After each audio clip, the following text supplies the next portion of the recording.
When my parents disowned me at 16, my wealthy uncle took me in. 18 years later, my mother arrived at his will reading, expecting millions until I shut her up. The lawyer arrived in horror. I am Jade, 34 years old, and somehow still healing from the wounds my family inflicted.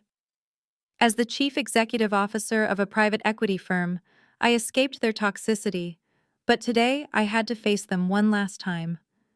Before I continue this story, let me know where you are watching from in the comments below.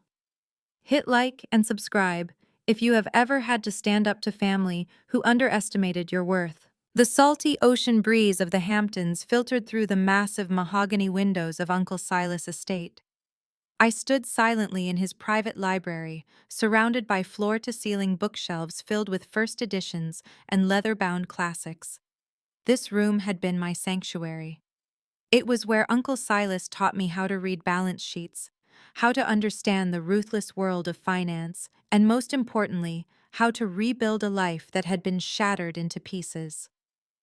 My quiet reflection was abruptly broken by the sound of heavy oak doors swinging open. My mother Lydia marched into the room wearing a black Chanel suit that she likely bought on credit just for this occasion. She was pretending to dab her dry eyes with a silk handkerchief, but her gaze was busy calculating the auction value of the antique vases resting on the mantelpiece. Behind her walked my father, Frank, his chest puffed out with unearned arrogance, and my older brother, Mason, the undisputed golden child of our toxic household. The moment Lydia saw me standing by the window, her fake sorrow vanished entirely. Her face contorted into a familiar mask of disgust. "What are you doing here?" she snapped, her voice echoing harshly against the quiet elegance of the library. "Are you here to beg for leftovers? The child we threw out at 16 has no right to stand in this room during a private family will reading. You are a dropout, a disgrace to our reputation." Mason stepped forward, cracking his knuckles with a smug smile.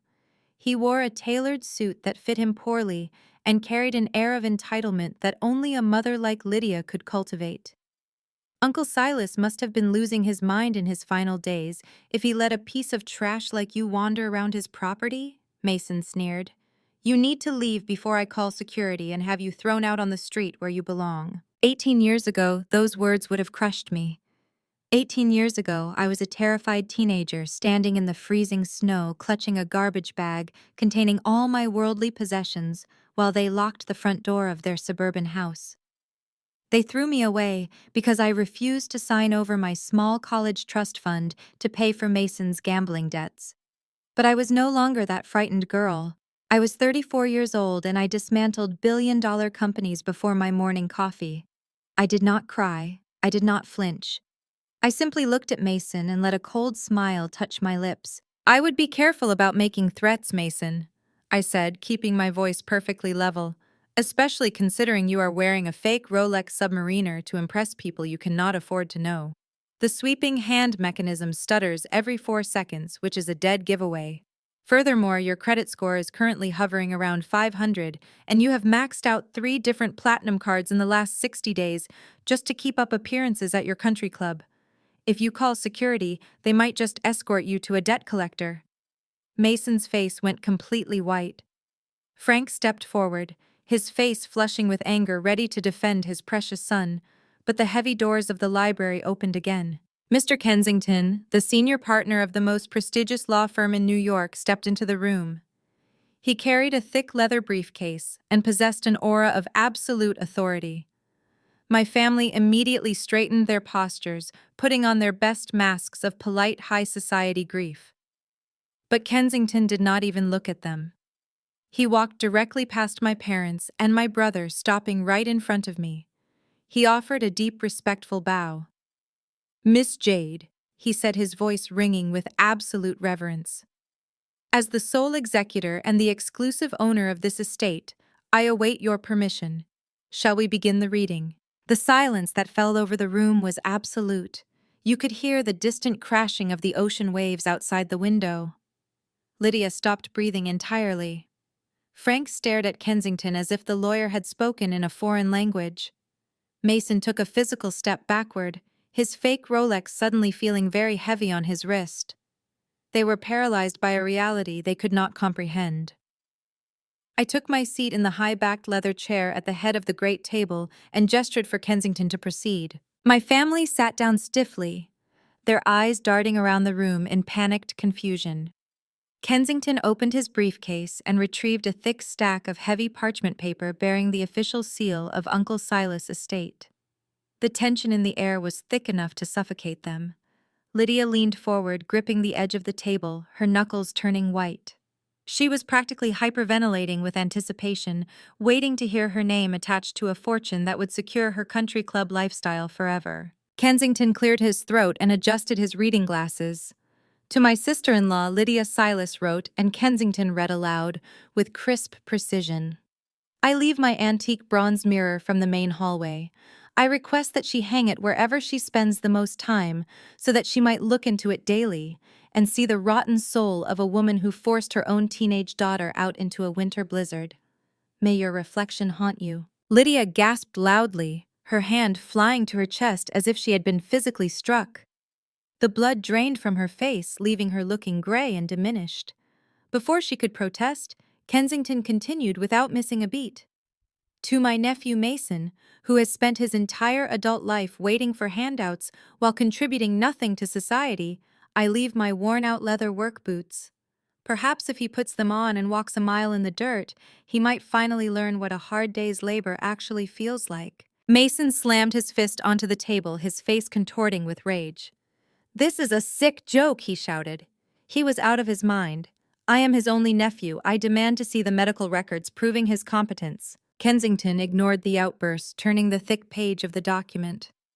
To my brother Frank, Silas wrote, I leave my entire private collection of rare vintage wines stored in the temperature-controlled cellar below this property. The collection has been recently appraised at exactly $2 million. Frank let out a loud booming laugh of pure triumph. He practically leapt out of his chair, pointing a finger at me with vindictive glee. $2 million, he cheered, clapping Mason on the shoulder. You hear that, Lydia? $2 million. He turned his arrogant gaze toward me, his chest puffing out with pride. You see that, Jade? You thought you could come here and play the boss just because the lawyer greeted you first. Blood is thicker than water. Silas knew who his real family was. We are walking out of here millionaires, and you are still just the ungrateful dropout who turned her back on us. I did not say a word. I simply reached forward, lifted my porcelain teacup, and took a slow, deliberate sip of Earl Grey tea. I looked at Kensington and gave him a nearly imperceptible nod. The lawyer pushed his glasses up the bridge of his nose and looked directly at my father. Mr. Frank, if you would allow me to finish the clause, Kensington said, his voice dropping to a temperature that felt colder than ice. The wine collection is bequeathed to you in its entirety. However, it comes with an attached condition. The wine collection was used as collateral for several highly leveraged business loans Uncle Silas took out in his final years. By accepting this collection, you legally assume full responsibility for the attached debt. That includes an outstanding tax lien from the Internal Revenue Service and cross-collateralized mortgages totaling exactly $2.5 million. If you accept the wine, you owe the government and the banks $500,000 immediately. The triumphant smile melted off Frank's face so fast it looked as though his skin was sagging. He fell back into his chair, his mouth opening and closing soundlessly. $2.5 million, he choked out. That is impossible. He cannot saddle me with his debt. He is dead. I will not pay it. I will sue this estate until there is nothing left. I set my teacup down on the saucer. The quiet clink of the porcelain echoed sharply in the silent room. You will not sue anyone, Dad. I said, my voice soft but slicing through the air like a razor blade. Do you remember the night you threw me out 18 years ago? Do you remember coming into my room while I was packing my garbage bag and taking the envelope hidden under my mattress? It contained $500, every single penny I had earned working double shifts waitressing after school. You took my survival money so you could buy a case of imported French wine to impress your boss at a dinner party the next day. You traded my safety for a bottle of fermented grape juice. I think it is beautifully poetic that wine is exactly what will finally bankrupt you. Frank stared at me, his eyes wide with a mixture of terror and realization. Lydia began to sob quietly, burying her face in her hands as the reality of their financial ruin set in. Mason looked between his parents, completely useless, completely paralyzed. Kensington turned to the final page of the heavy document. And finally, Silas wrote to my niece Jade, who proved that diamonds are forged under crushing pressure. I leave the absolute remainder of my estate. This includes all liquid cash assets, real estate holdings, domestic and international equity shares, and full controlling interest in my holding company.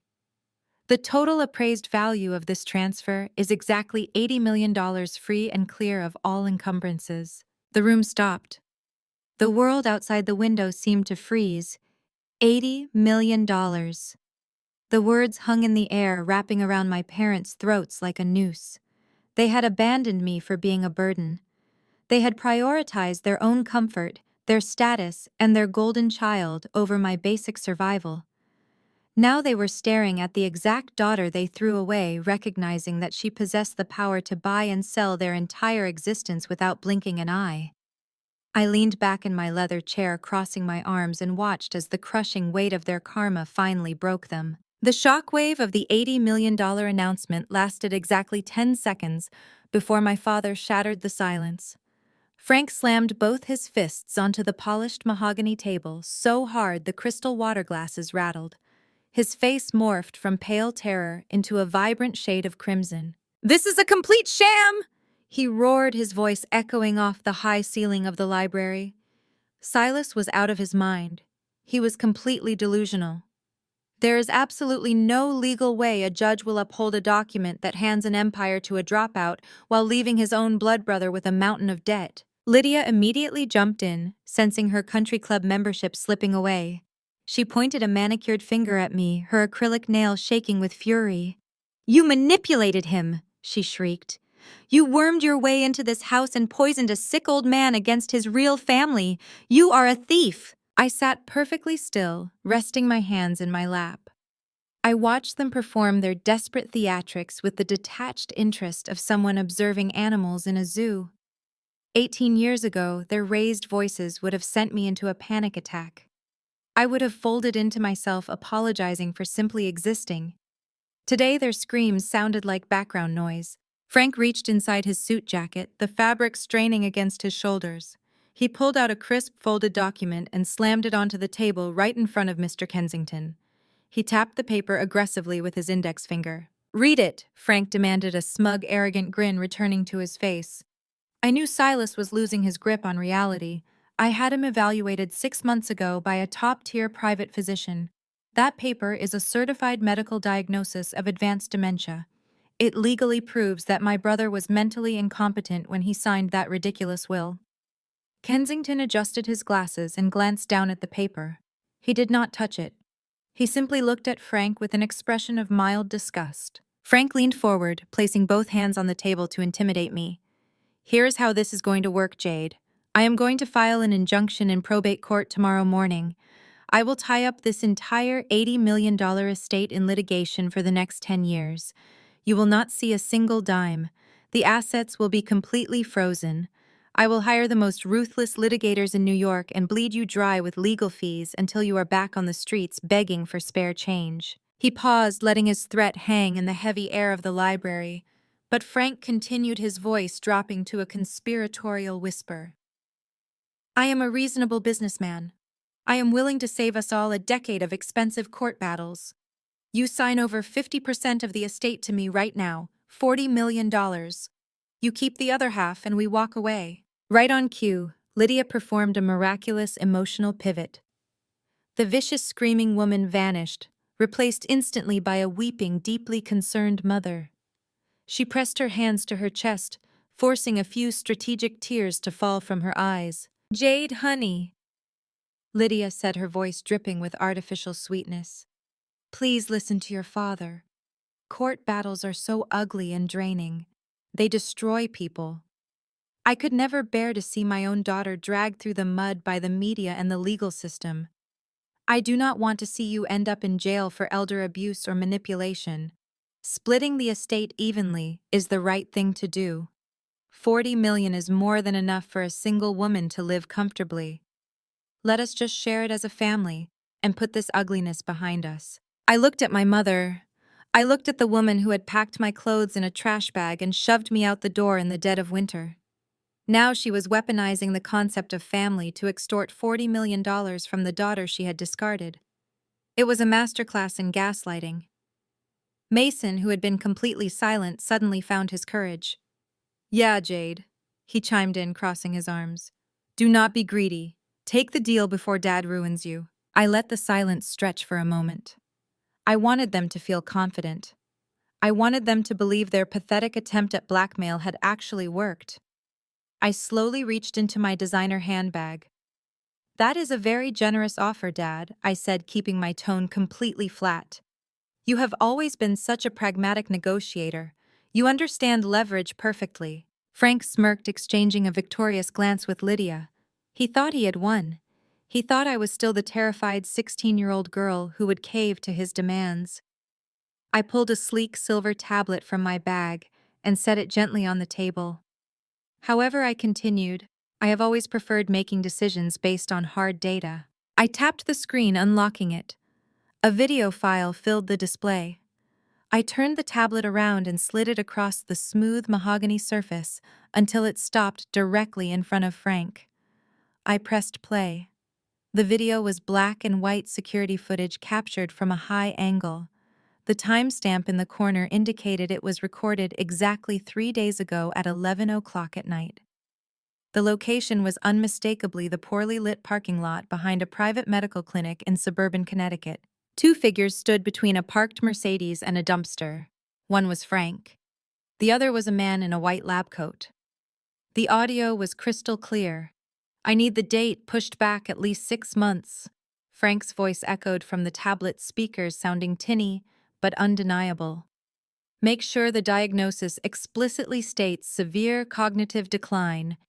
He needs to look completely incapable of managing his own affairs." The doctor on the screen hesitated, looking around nervously. "This is highly illegal, Frank. If the medical board reviews this, I will lose my license." On the screen, Frank reached into his coat and pulled out a thick brown envelope. He shoved it into the doctor's chest. "There is $10,000 in untraceable cash right there," Frank said on the recording. "You write the evaluation exactly how I told you, and you will get another $10,000 when the estate clears. Just sign the damn paper." The doctor took the envelope, stuffed it into his pocket, and nodded quickly before scurrying away. I paused the video right on a freeze frame of Frank handing over the bribe. The library was so quiet, I could hear my own heartbeat. Frank's face had turned the color of wet ash. All the blood rushed out of his head, leaving him looking like a corpse. His mouth hung open, but no sound came out. Lydia stared at the frozen image on the screen, her hands shaking violently. The crisp, fake medical document sitting on the table between us suddenly looked like a ticking time bomb. "You see, Dad?" I said, leaning back in my chair and crossing my legs. "I am the chief executive officer of a private equity firm. I execute hostile corporate takeovers for a living. Before I sit down at any negotiating table, I make sure I know what my opponent had for breakfast. Did you really think I would not have you followed the moment Uncle Silas' health started failing? Did you honestly believe you could outsmart me with a $10,000 bribe and a piece of counterfeit paper?" I leaned forward, resting my elbows on the table, and locked eyes with him. My gaze was absolute ice. "Forging medical documents to defraud a multi-million-dollar estate is a federal crime," I stated, my voice cutting through the room with lethal precision. "Bribing a medical professional is a felony. Conspiracy to commit wire fraud carries a mandatory minimum sentence.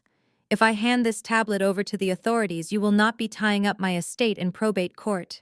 You will be spending the next 20 years in a federal penitentiary." Frank began to hyperventilate. He grabbed the edge of the table, his knuckles white, his chest heaving as he tried to pull air into his lungs. So I continued, my voice dropping to a deadly whisper. "Tell me again about your reasonable compromise. Tell me again how you are going to bleed me dry." The crushing silence in the library was suddenly shattered by a loud, heavy thud. Frank was still paralyzed in his chair, completely broken by the video evidence, but Mason had moved. The undisputed golden child of the family, the arrogant man who just minutes ago threatened to have me thrown out on the street, had collapsed onto his knees. He hit the imported Persian rug so hard the floorboards underneath groaned. All of his fake bravado had evaporated. The smug grin was gone, replaced by sheer, unadulterated panic.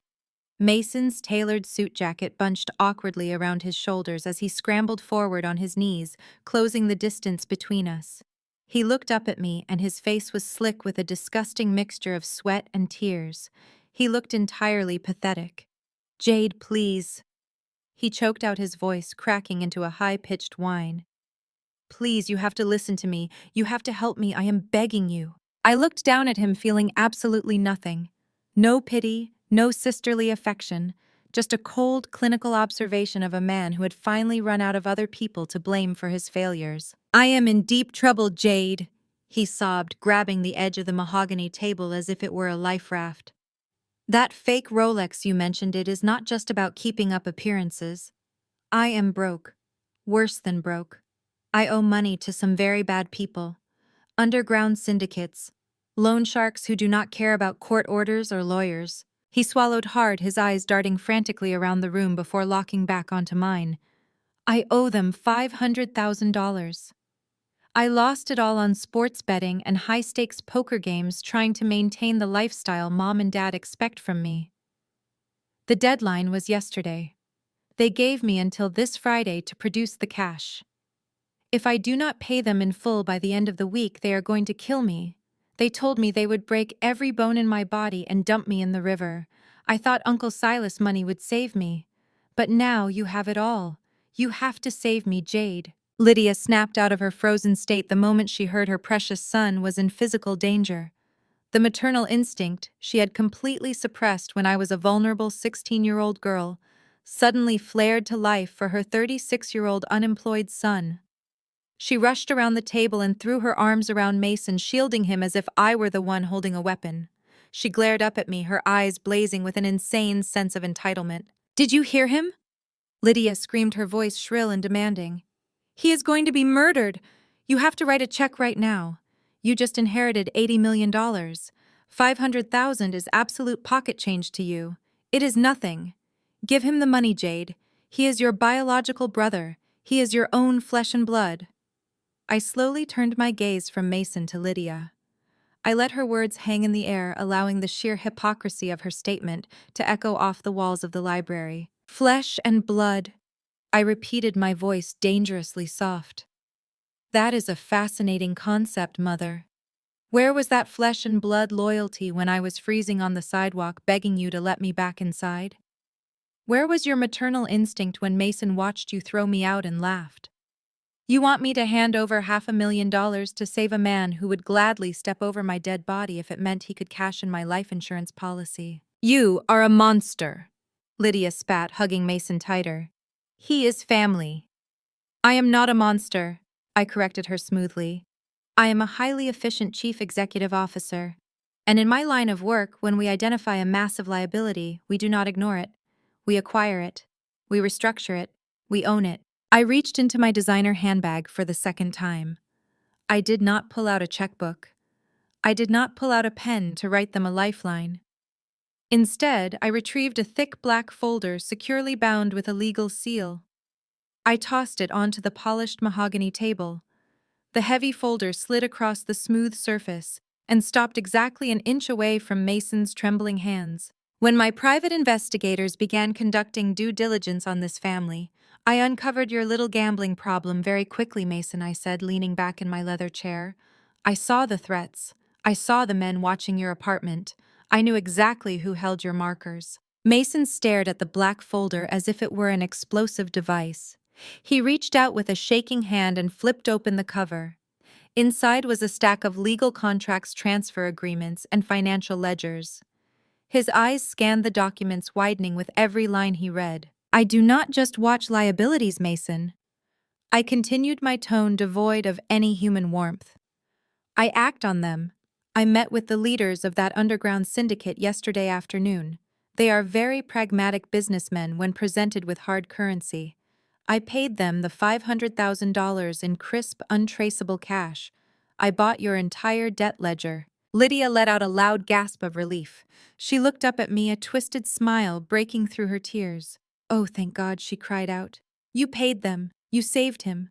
I knew you would not let your brother die. I held up a single finger, silencing her instantly. I did not save him, Mother, I said, my voice dropping to a chilling whisper. I bought him. The syndicate is no longer looking for you, Mason. They do not want your money and they do not want your life anymore. But I do. I stood up from my chair, towering over the two of them as they huddled on the floor. I looked directly down into Mason's terrified eyes, delivering the final crushing blow. You do not owe the mob a single dime, I announced coldly. But you owe me $500,000 payable immediately. I am your one and only creditor now. And unlike the loan sharks, I do not break legs. I garnish wages, I seize assets, I ruin lives legally and permanently. You belong to me now. For a long moment, the library was dead silent. I looked at Frank. I looked at his bulging neck veins and his clenched fists. And then I did something I had not done since I walked into the Hamptons estate. I laughed. It was not a loud or hysterical laugh. It was a low, genuine chuckle of pure amusement. The sound echoed off the antique walls, dripping with wealthy superiority.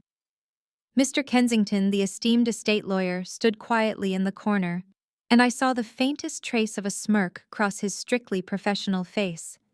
He knew exactly what was coming. Frank recoiled, his anger faltering for a split second. What is so funny? He demanded. You are, Dad, I said, shaking my head slowly. You are absolutely hilarious. You stand there puffing out your chest, boasting about your logistics empire. You brag about your board of directors and your lines of credit as if I do not know exactly what is happening behind the closed doors of your corporate headquarters. I leaned forward, resting my chin on my steepled fingers. My eyes locked onto his, trapping him in my gaze. Your logistics company has been bleeding money for 3 consecutive quarters, I stated, my voice echoing with clinical corporate precision. Your fuel contracts are horribly mismanaged. Your profit margins shrank by 22% last year alone. You have been desperately seeking a capital injection for the past month just to make payroll. Your board of directors despises your outdated management style, and they have been secretly shopping the company around to private equity firms, trying to find a buyer before you drive the entire operation into bankruptcy. Frank's mouth opened, but no words came out. His confident posture vanished instantly. How could I possibly know the intimate financial details of his private corporation? I told you earlier, Dad, I said smoothly. I am a highly efficient chief executive officer. I do not make blind threats. I execute hostile takeovers. Right on cue, a sharp notification chime broke the silence. It came from the inside pocket of Frank's suit jacket, his customized ringtone for urgent corporate emails. Frank froze. He stared at me, his eyes wide with a sudden sickening realization. Go ahead, I commanded, gesturing toward his chest.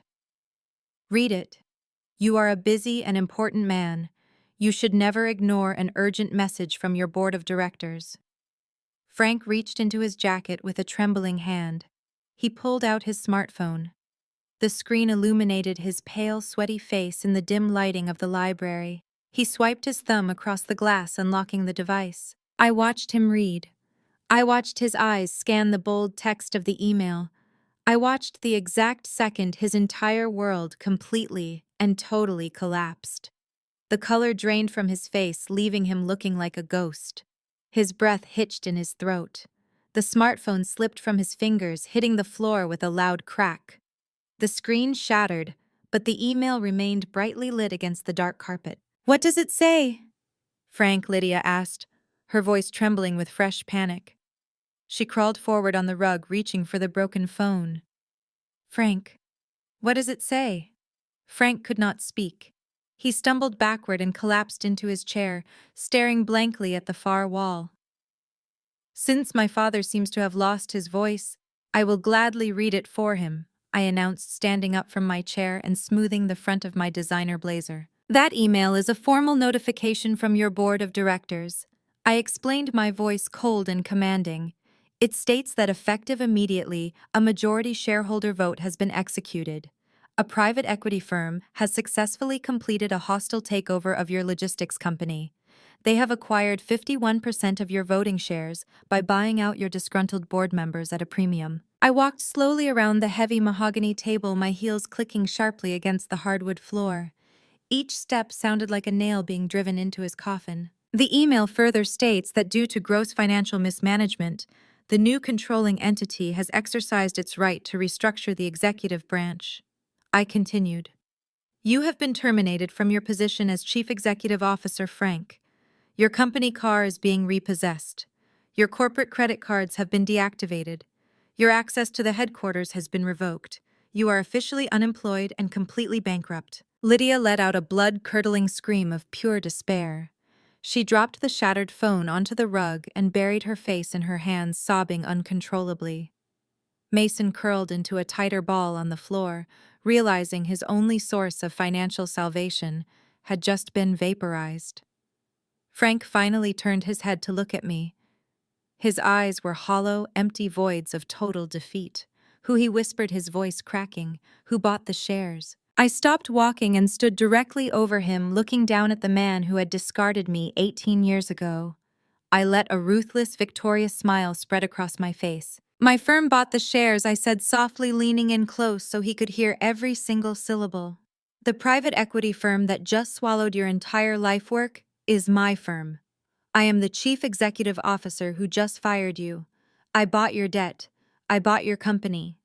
And as of this exact second, you have absolutely nothing left. The reality of absolute financial ruin finally snapped the last remaining thread of my mother's sanity. Lydia scrambled up from the imported Persian rug, her designer dress wrinkled, and her carefully styled hair falling in messy strands across her face. She pointed a trembling finger at me, her eyes wide with a manic, deranged fury. "You are a monster!" Lydia shrieked, her voice tearing through the quiet elegance of the library. "You are a cold-blooded, heartless machine. He is your father. He gave you life. How could you destroy him like this? You come in here with your expensive suits and your corporate titles, and you strip us of everything. You are sick. You are evil." I did not blink. I did not raise my voice. I simply watched her flail. "I am exactly what you made me, Mother," I replied, my tone completely flat. "You threw me to the wolves, and now you are crying because I returned as the leader of the pack. You wanted me to be ruthless. You taught me that compassion was a weakness and that only money mattered. I was just an excellent student." Lydia lunged forward, but Frank weakly grabbed her wrist, pulling her back. He was completely defeated, unable to even look at me. But Lydia was not finished. She spat curses at me, calling me every vile name she could summon from her country club vocabulary. She claimed she was the victim. She claimed she had sacrificed her entire youth to build a beautiful suburban life for our family, only for me to tear it down out of petty spite. Mr. Kensington cleared his throat softly. The sound was polite, but it commanded absolute authority. He adjusted his glasses and looked down at the heavy mahogany table.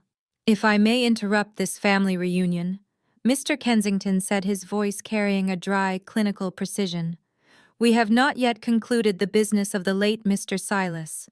There is one final addendum to the estate reading, a matter regarding the Family Charitable Foundation." Lydia froze. The color that had rushed to her face from screaming suddenly vanished. She stood perfectly still, her breathing turning shallow and rapid. Kensington reached into his leather briefcase for the final time. He did not pull out a piece of parchment. He pulled out a thick, heavy red manila folder secured with a thick, elastic band. He placed it directly in the center of the table, right where everyone could see it. 10 years ago, Mr. Silas initiated a private forensic audit of the Family Philanthropic Trust, Kensington explained, resting his hands on top of the red folder. "As you all know, this foundation was established to provide funding for local children hospitals and community outreach programs. Mrs. Lydia served as the primary treasurer and operational director of this charity for nearly a decade." Lydia gripped the back of Frank's chair, her knuckles turning stark white. She opened her mouth to speak, but no sound came out. "During this private audit," Mr. Kensington continued, his gaze fixed firmly on my mother, "Mr. Silas discovered a series of highly irregular financial discrepancies. Specifically, he uncovered a systematic diversion of charitable funds into private offshore accounts. To be exact, $300,000 was embezzled directly from the charity over a period of 4 years. Mason stared at his mother, his jaw dropping. Frank slowly lifted his head, his eyes narrowing as he looked at his wife. "That is a lie," Lydia gasped, her voice cracking. "Silas was always paranoid. He hated me. He fabricated those numbers to ruin my reputation in the community. I never touched that money. I managed that charity with absolute integrity." I let out a soft, chilling laugh. Integrity is a fascinating word choice, Mother. I reached across the table and untied the elastic band from the red folder. I flipped it open, revealing hundreds of pages of bank statements, wire transfer receipts, and canceled checks. I slid the first stack of papers across the polished wood directly toward her. "Uncle Silas did not fabricate anything," I stated, my voice echoing with lethal calm. "He meticulously tracked every single stolen dollar. He kept every receipt. He knew exactly how you funded your perfect suburban lifestyle. You did not use that money for sick children. You used it to buy that massive diamond tennis bracelet you are currently wearing on your right wrist. You used it to pay the exorbitant initiation fees for your exclusive golf club. You used it to install imported Italian marble in your kitchen. You stole from a registered nonprofit organization to fund your desperate need to look wealthy in front of your neighbors." Lydia stumbled backward, shaking her head frantically. "No," she stammered. "No, you cannot prove that. Those documents are fake. It was 10 years ago. It is ancient history. You cannot do anything about it now. The law protects me. The time limit has passed." I stood up from my leather chair, slowly smoothing the front of my blazer. I walked around the massive table, closing the distance between us, until I was standing just inches away from her. She shrank back, terrified of the daughter she had once thrown away. "You are referring to the statute of limitations," I said, speaking to her as if she were a particularly slow child. "You think you are safe because you committed this crime a decade ago. But you are forgetting one very important legal detail, Mother. The funds you embezzled involved federal wire transfers across state lines, and you engaged in continuous financial concealment by falsifying the tax returns every single year since. That means the clock on your federal crimes never ran out. The statute of limitations is still fully active." Lydia began to tremble violently. Her eyes darted wildly around the room, searching for an exit, a lifeline, anything to save her from the crushing reality of her actions. But there was nowhere to run. "Wire fraud," I continued, my voice dropping to a deadly whisper. "Tax evasion, grand larceny from a registered charity. We are not talking about a fine or a slap on the wrist. We are talking about a mandatory federal prison sentence. You will not be wearing Chanel behind bars, Mother. You will be wearing an orange jumpsuit for the next 15 years of your life." "You cannot do this to me!" Lydia sobbed, dropping to her knees on the Persian rug. She reached out and grabbed the hem of my trousers, her pride completely obliterated. "I am your mother. You cannot send your own mother to federal prison. Please, Jade, I will do whatever you want. I will give the jewelry back. I will apologize. Just do not give those papers to the police." I looked down at her, feeling a profound sense of absolute detachment. I pulled my smartphone from my pocket and unlocked the screen. I held the device down so she could see exactly what was on the display. It was an email draft addressed directly to the district attorney of the county. Attached to the email was a highly encrypted digital copy of the entire red folder. Every bank statement, every forged check, every piece of undeniable evidence. "The physical papers on this table are just copies," I informed her coldly. "The original digital files are sitting right here in my outbox. I have already had a preliminary conversation with the district attorney. He is highly interested in taking down a wealthy suburban socialite for stealing from a children's hospital. It is a fantastic career-building case for him." Lydia sobbed hysterically, burying her face in her hands. "If I press this send button right now," I stated, my thumb hovering exactly 1 millimeter above the screen, "an arrest warrant will be issued before the end of the day. Federal marshals will arrive at your house. They will drag you out in handcuffs right in front of all the country club friends you stole that money to impress." I tilted my head, looking at the broken, pathetic woman crying at my feet. The only thing standing between you and a federal prison cell is my finger, I whispered. So tell me, Mother, exactly how much leverage do you think you have left? The sight of the three of them crumbling in the center of the Grand Library was a masterpiece 18 years in the making. Lydia remained on her knees, weeping into her hands, her perfect manicure digging into her ruined designer dress. Mason scrambled across the Persian rug and huddled next to her, trembling like a frightened child. Frank slowly slid out of his heavy leather chair, his legs unable to support the weight of his own failure. He sank to the floor beside his wife and son. They clung to each other in a pathetic display of panic. For my entire life, they had projected an image of absolute superiority, an untouchable suburban dynasty built on golf club memberships and expensive cars. Now, they were just three terrified criminals cowering on a rug, waiting for the executioner to drop the axe. I stood perfectly straight, looking down at the broken remains of my biological family. I felt no triumph. I felt no sorrow. I only felt the cold, calculated precision of a business deal entering its final phase. I turned my gaze to Mr. Kensington, who had been watching the scene with the detached professionalism of a seasoned veteran. He did not need a verbal command. He knew exactly what came next. Kensington reached into his briefcase and produced 3 thick stacks of legal documents bound by heavy black clips. He stepped forward and placed them on the edge of the mahogany table directly at eye level with my cowering parents. You have exactly 5 minutes to make the most important financial decision of your lives, I announced, my voice echoing coldly through the silent room. There will be no negotiations. There will be no compromises. You are going to sign every single page Mr. Kensington just placed in front of you. Frank lifted his head, his eyes bloodshot and wide with desperation. What are those? He croaked, his voice stripped of all its former arrogance. Those are your exit tickets, I explained, walking slowly, pacing the length of the table. The first document is a comprehensive waiver of contest. By signing it, all 3 of you legally forfeit any right to challenge Uncle Silas' will in probate court. You will never file an injunction. You will never claim he was not of sound mind. You will accept his final wishes exactly as they were written. Lydia let out a muffled sob, but she did not dare speak. The second document, I continued, pointing a perfectly manicured finger at the stack of papers, is a deed transfer agreement. Mason currently owes me $500,000 for his gambling debts. Frank, you owe the Internal Revenue Service and the banks $2.5 million. I am willing to clear Mason's debt completely. I am also willing to deploy my firm's legal team to settle your massive corporate tax liens and keep you out of federal prison for financial insolvency. Frank blinked rapidly, a sudden glimmer of hope sparking in his desperate eyes. You will pay off the debts, he asked, his hands shaking as he gripped the edge of the table. You will really clear the accounts. Yes, I said smoothly. But in the corporate world, we call that a debt restructuring plan, and it requires collateral. To offset the millions of dollars you both owe me, you are going to sign over the deed to your suburban mansion. Effective immediately, the house belongs to me. The glimmer of hope in Frank's eyes instantly shattered.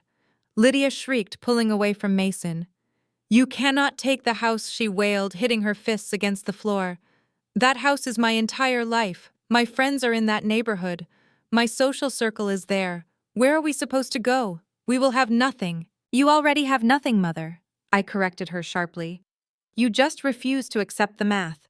You have a choice. You can sign the deed over to me right now and walk away with your freedom, or you can refuse. If you refuse, I press send on the email to the district attorney. You will be arrested for embezzling $300,000 from a children's charity. Frank will be arrested for bribing a medical professional to forge a dementia diagnosis. Mason will be arrested for criminal fraud. You will lose the house to the banks anyway to pay for your criminal defense lawyers. And then all 3 of you will go to prison. Frank scrambled to his feet, his chest heaving with panic. He frantically patted the pockets of his suit jacket, realizing his own phone lay shattered on the floor. He lunged toward Mason, grabbing his son's smartphone from his hands. I am calling Harrison. Frank panted, his fingers trembling as he dialed the number. Harrison has been my corporate attorney for 20 years. He knows how to handle hostile situations. He will find a loophole. He will file an emergency injunction to stop you from extorting us." I did not stop him. I simply crossed my arms and watched. "Go ahead, Dad," I said, gesturing toward the phone. "Put him on speaker. Let everyone hear his brilliant legal strategy." Frank tapped the speaker icon and the ringing tone echoed loudly through the library.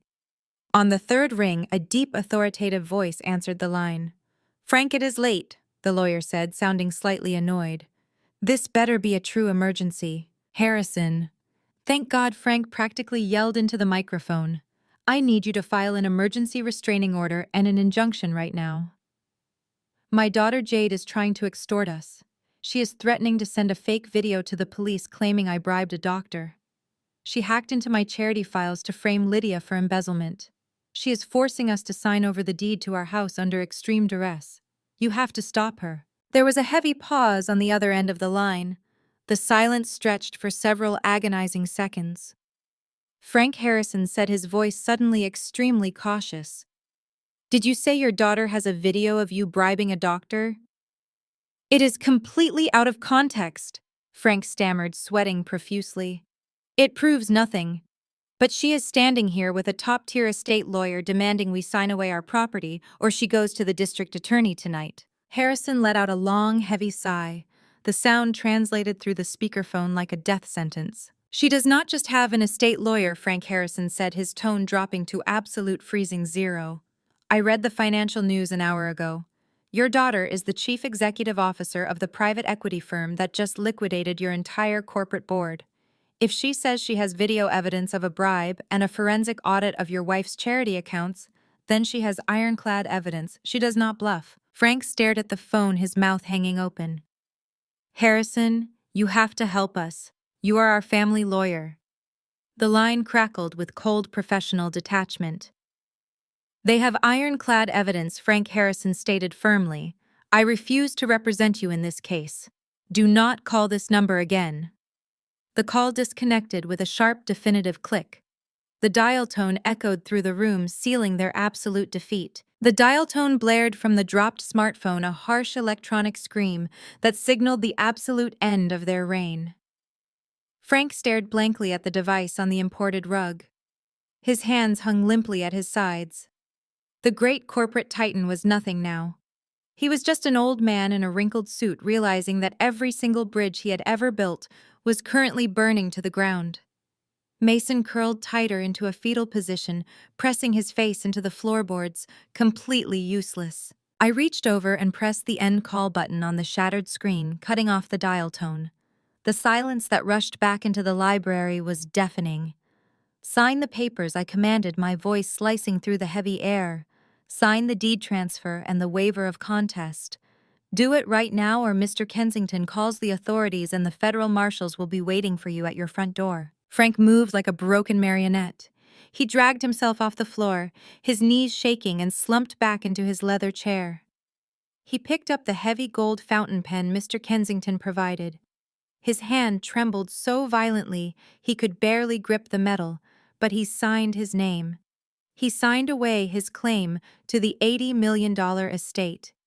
He signed away the suburban mansion he had used as a status symbol for 3 decades. He signed away his entire life. Mason scrawled his name, neck sobbing openly the entire time. He did not even read the clauses. He just wanted the syndicate debt to disappear. Lydia was the last. She picked up the pen, her mascara running in thick black rivers down her cheeks. She signed the documents, leaving tear stains on the crisp legal parchment.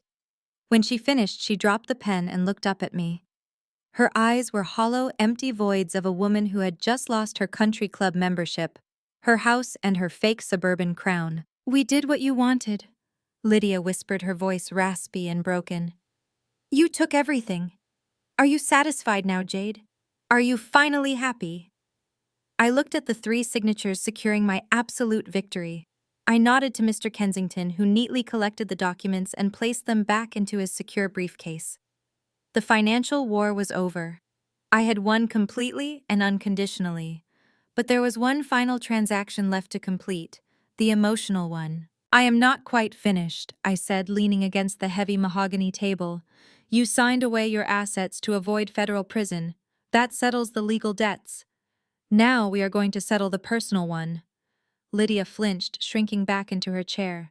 What else could you possibly want from us? She cried out. We have nothing left to give you. I want the truth. I demanded, my voice dropping to a dangerous, chilling frequency. I want to know exactly why you threw me out into a blizzard 18 years ago. And do not give me that fabricated nonsense about my college fund or Mason's gambling debts. I ran the financial analytics on your accounts from that year. You had enough liquidity to cover his debts without touching my money.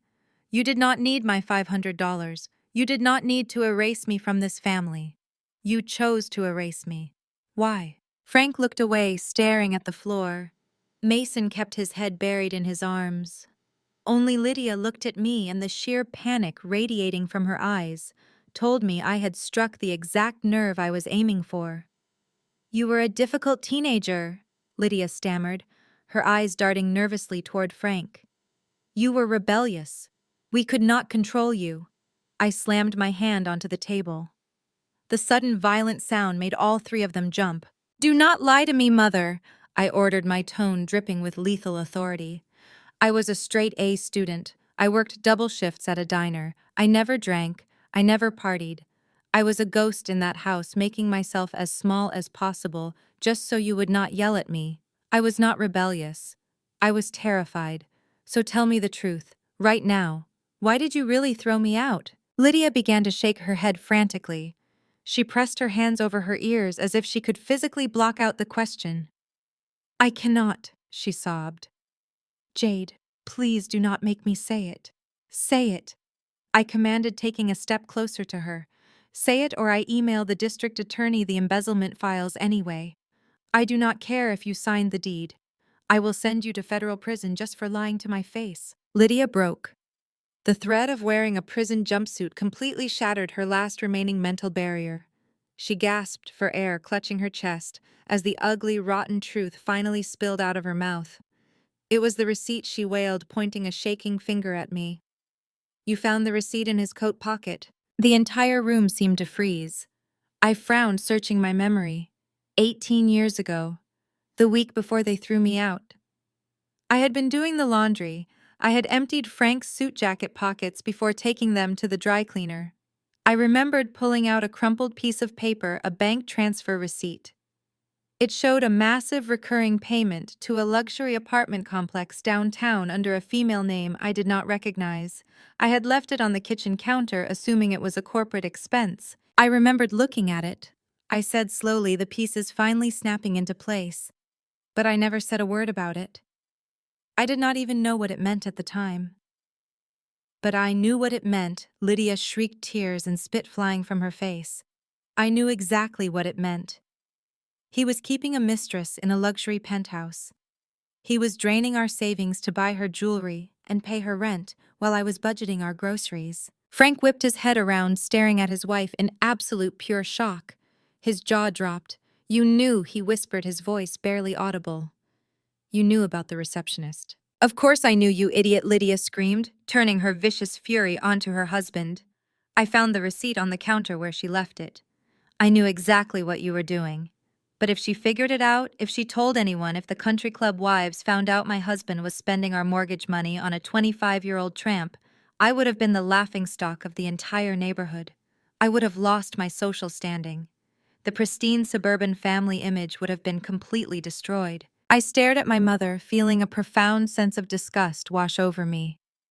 You threw me out, I said, my voice dangerously quiet to protect your social status. You were terrified I would expose his affair, so you framed me for stealing the $500 and kicked me out into the snow just to silence me. I had to protect the family, Lydia sobbed defensively, clutching her ruined designer dress. I had to protect our image. If you talked, everything would have fallen apart. I had to get rid of the liability. The silence that followed her confession was apocalyptic. Frank slowly rose from the floor, his face twisting into a mask of pure, unadulterated hatred. He looked at the woman he had been married to for nearly 4 decades, as if she were a venomous snake. You destroyed my relationship with my daughter, Frank hissed, stepping toward Lydia with his fists clenched. You convinced me she was a thief. You told me she was stealing from us to buy drugs. You orchestrated that entire night so you could keep your fake friends and your pathetic country club teas. And what were you doing, Frank? Lydia roared right back, springing to her feet and shoving him hard in the chest. You were ruining us. You were giving our money to a cheap mistress while I was killing myself to keep up appearances. You are a disgusting, pathetic failure of a man. You psychotic, controlling witch. Frank bellowed, spittle flying from his lips as he shoved her back. You sacrificed our own child for a golf club membership. The two of them clashed right in the center of the grand library, screaming vile curses at each other. They tore into one another with decades of suppressed hatred, completely abandoning any pretense of dignity or love. Mason scrambled away from them, pressing his back against the bookshelves, whimpering, as his parents verbally and physically ripped their toxic marriage to shreds right before my eyes. The library echoed with the ugly, visceral sounds of a family tearing itself apart. Frank and Lydia were practically at each other's throats, hurling decades of buried resentment and toxic secrets across the room. Their flawless country club facade was completely obliterated, stripped away to reveal the rotting core of their marriage. I sat back in the heavy leather chair, picking up my crystal glass of iced water. I took a slow, deliberate sip, letting the cool liquid soothe my throat. I watched 30 years of a supposedly perfect suburban marriage burn to absolute ash in less than 10 minutes. It was a spectacular display of self-destruction. Suddenly, Mason pushed himself off the floor. His face was blotchy and red, his expensive but poorly fitted suit rumpled beyond repair. He looked at his parents with a mixture of profound disgust and sheer panic. "You ruined me!" Mason screamed, his voice cracking, as he pointed a shaking finger at both of them. "You made me exactly like this. You handed me everything I ever wanted on a silver platter. You paid off my credit cards when I maxed them out. You bought my luxury cars. You told me I was better than everyone else and that I never had to work hard because the family money would always be there. And now look at me.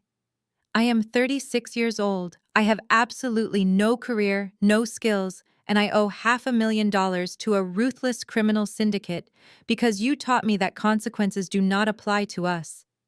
You are both pathetic hypocrites, and you dragged me down with you." Frank whipped his head around, his eyes bulging with rage. "Do not you dare speak to us like that, you ungrateful parasite. We gave you the world. You gave me your debt." Mason shrieked back, tears streaming down his face.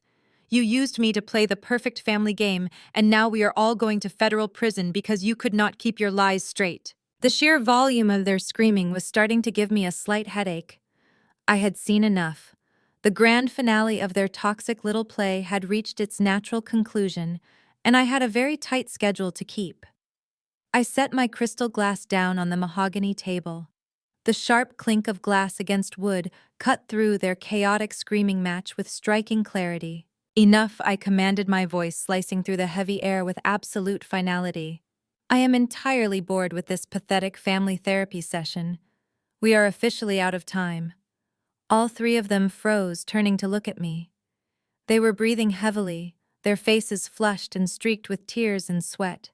They looked like cornered animals finally realizing the cage was locked and the key had been thrown into the deep ocean. I picked up the thick stack of concession documents Mr. Kensington had prepared and tossed them into the dead center of the table. The heavy paper slapped against the polished wood, a sound that signaled the absolute end of their reign. "You have exactly 60 seconds to sign those papers," I stated, lifting my wrist to look at my designer watch. "If my second hand reaches the 12 and those signature lines are empty, Mr. Kensington will notify the district attorney and the federal marshals. You will all leave this beautiful estate in handcuffs. Sign them right now." Frank stared at the documents, his chest heaving. He looked at Lydia. She looked away, unable to meet his eyes. The illusion of their partnership was completely dead. There was no loyalty left between them, only the primal, desperate urge to save themselves from a federal prison cell. Frank moved first. He dragged his feet across the Persian rug, his posture entirely defeated. He slumped into the chair, picked up the heavy gold fountain pen, and hovered it over the signature line. His hand was shaking so violently, the ink blotted slightly on the crisp legal parchment. But he signed. He signed away his pride, his dignity, and his entire financial existence to the daughter he had thrown away. He slid the papers toward Mason. My brother did not even bother to read the clauses. He grabbed the pen and scribbled his name, sobbing openly the entire time. He was signing away his soul to me just to avoid the syndicate's violent wrath. Finally, the documents rested in front of Lydia. She stood there staring at the papers as if they were covered in a deadly poison. Her hands were shaking so badly she dropped the pen twice before she could finally grip the metal barrel. She looked at me one last time, her eyes begging for a mercy she had never once shown me. I stared back with eyes made of glacial ice, offering absolutely nothing. She swallowed hard, lowered her head, and signed her name. Mr. Kensington stepped forward with quiet professional efficiency. He collected the documents, checked the signatures for legal validity, and placed them securely into his briefcase. He snapped the brass locks shut. The sound was incredibly satisfying. "It is legally binding," Mr. Kensington announced, stepping back into the shadows of the library. The heavy, oppressive silence returned to the room. The massive financial transaction was complete. They had surrendered everything they owned to avoid the devastating legal consequences of their own horrific actions. Lydia let out a long, ragged breath. She wiped her ruined mascara from her cheeks with the back of her trembling hand, desperately trying to salvage some tiny microscopic shred of her former dignity. She looked at Frank, and then at Mason, taking a deep, shuddering breath to compose herself. "Well," Lydia whispered, her voice cracking with forced artificial optimism, "we lost the money, we lost the companies, but we are not going to prison. We still have each other, and we still have the suburban house to go back to. We will go home. We will regroup. We will start over." I looked at the woman who had birthed me, listening to the sheer magnitude of her delusion. She actually believed she was returning to her elite country club neighborhood. She actually believed she was going to sleep in her custom-imported Italian bed tonight. I slowly reached into the inside pocket of my tailored blazer. I pulled out a single crisp piece of legal paper folded perfectly into thirds. "No, Mother," I said, my voice dropping to a soft, chilling whisper. "You do not have a house anymore." Lydia froze, her forced smile collapsing instantly. "What are you talking about?" she gasped, her eyes widening. I flicked my wrist, snapping the folded paper open. I held it up so she could see the bold red stamp across the top of the document. "The papers you just signed relinquished all your assets to me to cover your massive, staggering debts," I explained, enunciating every single word with lethal precision. "That explicitly included the deed to the suburban mansion. But you did not read the fine print, Mother.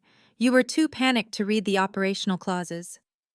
I placed the paper on the table right where she could see the official legal seal. "The document you just signed includes an immediate transfer of property rights and a legally binding notice to vacate," I stated coldly.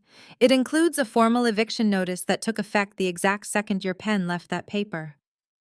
Lydia stared at the document, her eyes widening in sheer absolute horror as she processed the devastating words. "You are not going home to regroup," I told her, leaning forward so she could see the absolute lack of mercy in my eyes. "You have exactly 2 hours to return to that property, pack whatever fits into a single suitcase, and get off my land. Because if you are still inside that house when the clock strikes midnight, the local sheriff will physically drag you out onto the lawn for trespassing." The 2-hour countdown began the exact moment they stumbled out of the Hamptons estate. I did not let them travel alone. My private security team followed their vehicle every single mile down the highway, ensuring they did not make any sudden detours to offshore banks or hidden safety deposit boxes. I rode in the back of my chauffeured town car, sipping a fresh bottle of sparkling water while I watched the taillights of their car speed toward their inevitable doom. They were racing against a clock they could never beat. When we pulled into the exclusive gated community of their suburban neighborhood, the scene was already set for a spectacular public execution. Mr. Kensington had been incredibly efficient. 2 local police cruisers were parked directly at the end of the sweeping circular driveway. Their red and blue emergency lights flashed brilliantly against the pristine white columns of the mansion, casting long, sharp shadows across the perfectly manicured lawn. I stepped out of my car, feeling the crisp, freezing night air hit my face. It was the exact same biting cold I had felt 18 years ago when I stood on this very driveway, shivering in a thin jacket while they locked the deadbolt from the inside. Tonight, the roles were entirely reversed. I was the one holding the keys, and they were the ones being thrown into the dark. I walked through the massive double doors of the foyer, flanked by two of my towering security contractors and the local sheriff. Inside the house was a scene of absolute pathetic chaos. Frank and Lydia were sprinting frantically up and down the grand, sweeping staircase. Their voices echoed with sheer panic. Lydia was ripping open mahogany drawers and tearing clothes from velvet hangers. I stood in the center of the foyer, the exact spot where they had once labeled me a thief, and watched them scramble like rodents on a sinking ship. "You cannot take the Louis Vuitton luggage," I announced, my voice echoing up to the second-floor landing. My security chief intercepted Lydia as she tried to drag a massive designer trunk down the hallway. "What are you talking about?" Lydia shrieked, clutching the leather handle as if her life depended on it. "These are my personal bags. I bought them." "You bought them with funds that have now been seized to pay your colossal federal tax debts," I corrected her, stepping up to the base of the stairs. Every piece of designer luggage, every piece of fine art, every piece of jewelry inside this property is now legally classified as collateral. You are allowed to take basic seasonal clothing and essential toiletries, nothing more. Lydia stared at me, her face twisting in pure horror. "How are we supposed to carry our clothes?" she cried out, her voice breaking into a hysterical sob. "We cannot carry them in our bare hands." I gestured to my security team. One of the contractors stepped forward and dropped a heavy cardboard box onto the marble floor. He ripped it open and pulled out a fistful of heavy-duty industrial black garbage bags. He tossed them onto the stairs right at my mother's feet. "You can use those," I said coldly. "They are highly durable." Lydia looked at the plastic trash bags and let out a sound that was half gasp and half wail. The reality of her total social destruction was finally breaking through her thick skull. She dropped to her knees on the imported carpet, weeping bitterly as she began stuffing her sweaters and pants into the cheap black plastic. Frank did not say a single word. He moved like a hollow shell of a man, silently throwing his tailored suits into a garbage bag, his face devoid of any emotion. He was completely broken. The grandfather clock in the hallway struck midnight. The heavy chimes echoed through the house, signaling the absolute end of their tenure. "Time is up," I announced, turning to the sheriff. "Escort them off my property." The sheriff nodded and placed a firm hand on Frank's shoulder, guiding the former corporate titan toward the front door. Frank dragged two bulging black trash bags behind him, the plastic scraping loudly against the pristine marble floors. Lydia followed, sobbing uncontrollably, her face buried in her hands. She struggled to carry her own garbage bags, the cheap plastic tearing slightly under the weight of her clothes. I walked out onto the front porch to watch the final act of this tragedy unfold. The flashing police lights had drawn an audience. The elite residents of the neighborhood had stepped out of their multi-million-dollar homes and gathered on the sidewalks. The country club wives, the corporate executives, the people Lydia had spent 3 decades trying to impress were all standing there in the freezing cold. They were whispering, pointing, and holding up their smartphones to record the spectacle. Lydia froze at the top of the porch steps. She looked out at the sea of her wealthy neighbors. She saw their judging eyes.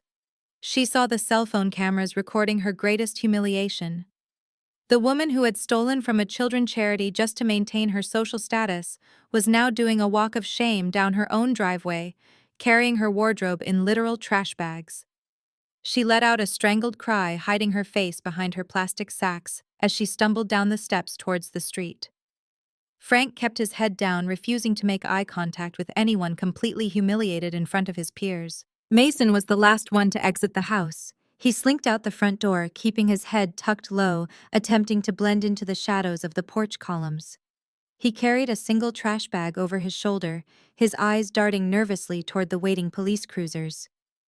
He made it halfway down the lawn before my lead security contractor stepped directly into his path, blocking his exit. "Hold on a second," the contractor said, his voice deep and authoritative. "You are walking a little too stiffly on that right side." "What are you doing?" Mason stammered, taking a step back. "Get out of my way. I am leaving just like she told us to." The contractor did not ask for permission. He reached forward and swiftly patted down the right pocket of Mason's trousers. A hard metallic clink sounded against the fabric.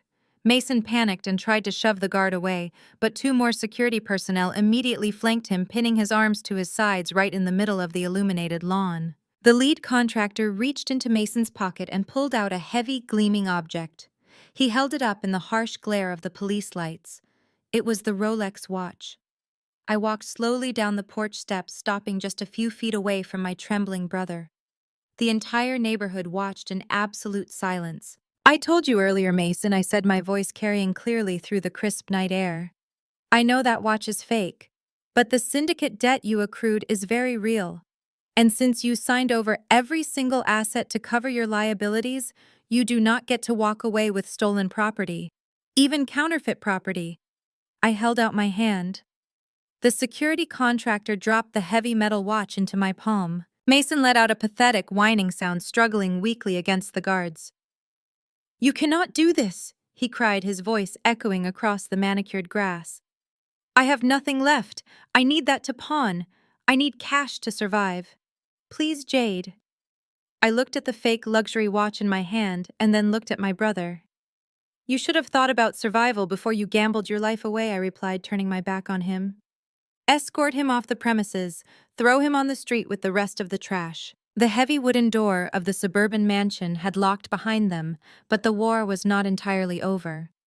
1 week passed since the flashing police lights faded from my rearview mirror. Frank, Lydia, and Mason had been reduced to sharing a single room at a dilapidated roadside motel just off the interstate. It was the kind of place that smelled permanently of stale cigarette smoke and cheap industrial bleach. A place where the neon vacancy sign flickered aggressively outside their single grime-covered window. For a woman who once threw theatrical fits if her country club mimosa had too much pulp, the motel room was a unique form of psychological torture. But Lydia was not a woman who accepted defeat gracefully. She was a cornered animal, and cornered animals rely on the only survival tactic they know: absolute manipulation. Sitting on the edge of a sagging mattress covered in a faded floral bedspread, Lydia propped her smartphone against a cheap plastic ice bucket. She made sure the cracked, peeling wallpaper was perfectly framed in the background.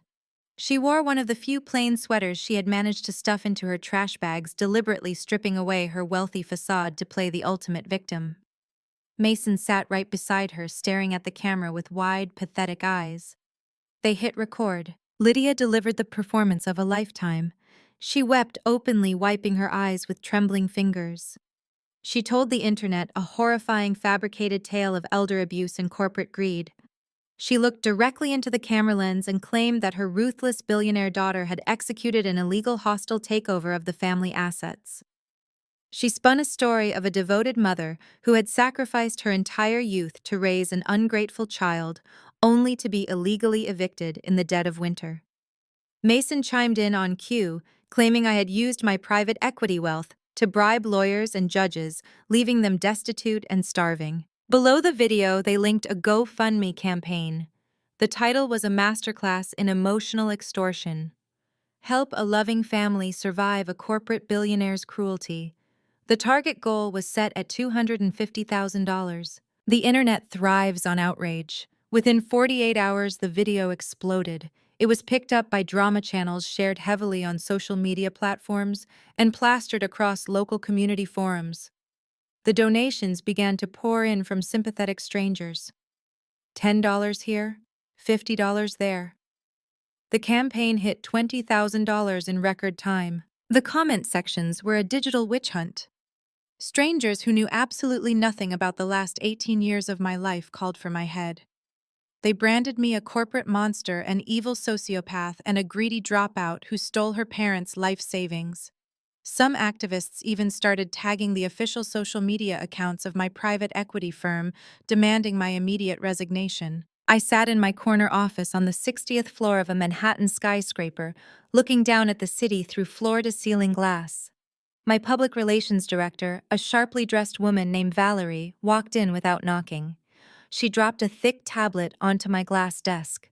The screen displayed Lydia's tear-stained face on an endless loop.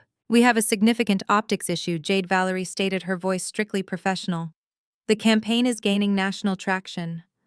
Several of our institutional investors have reached out requesting a formal response.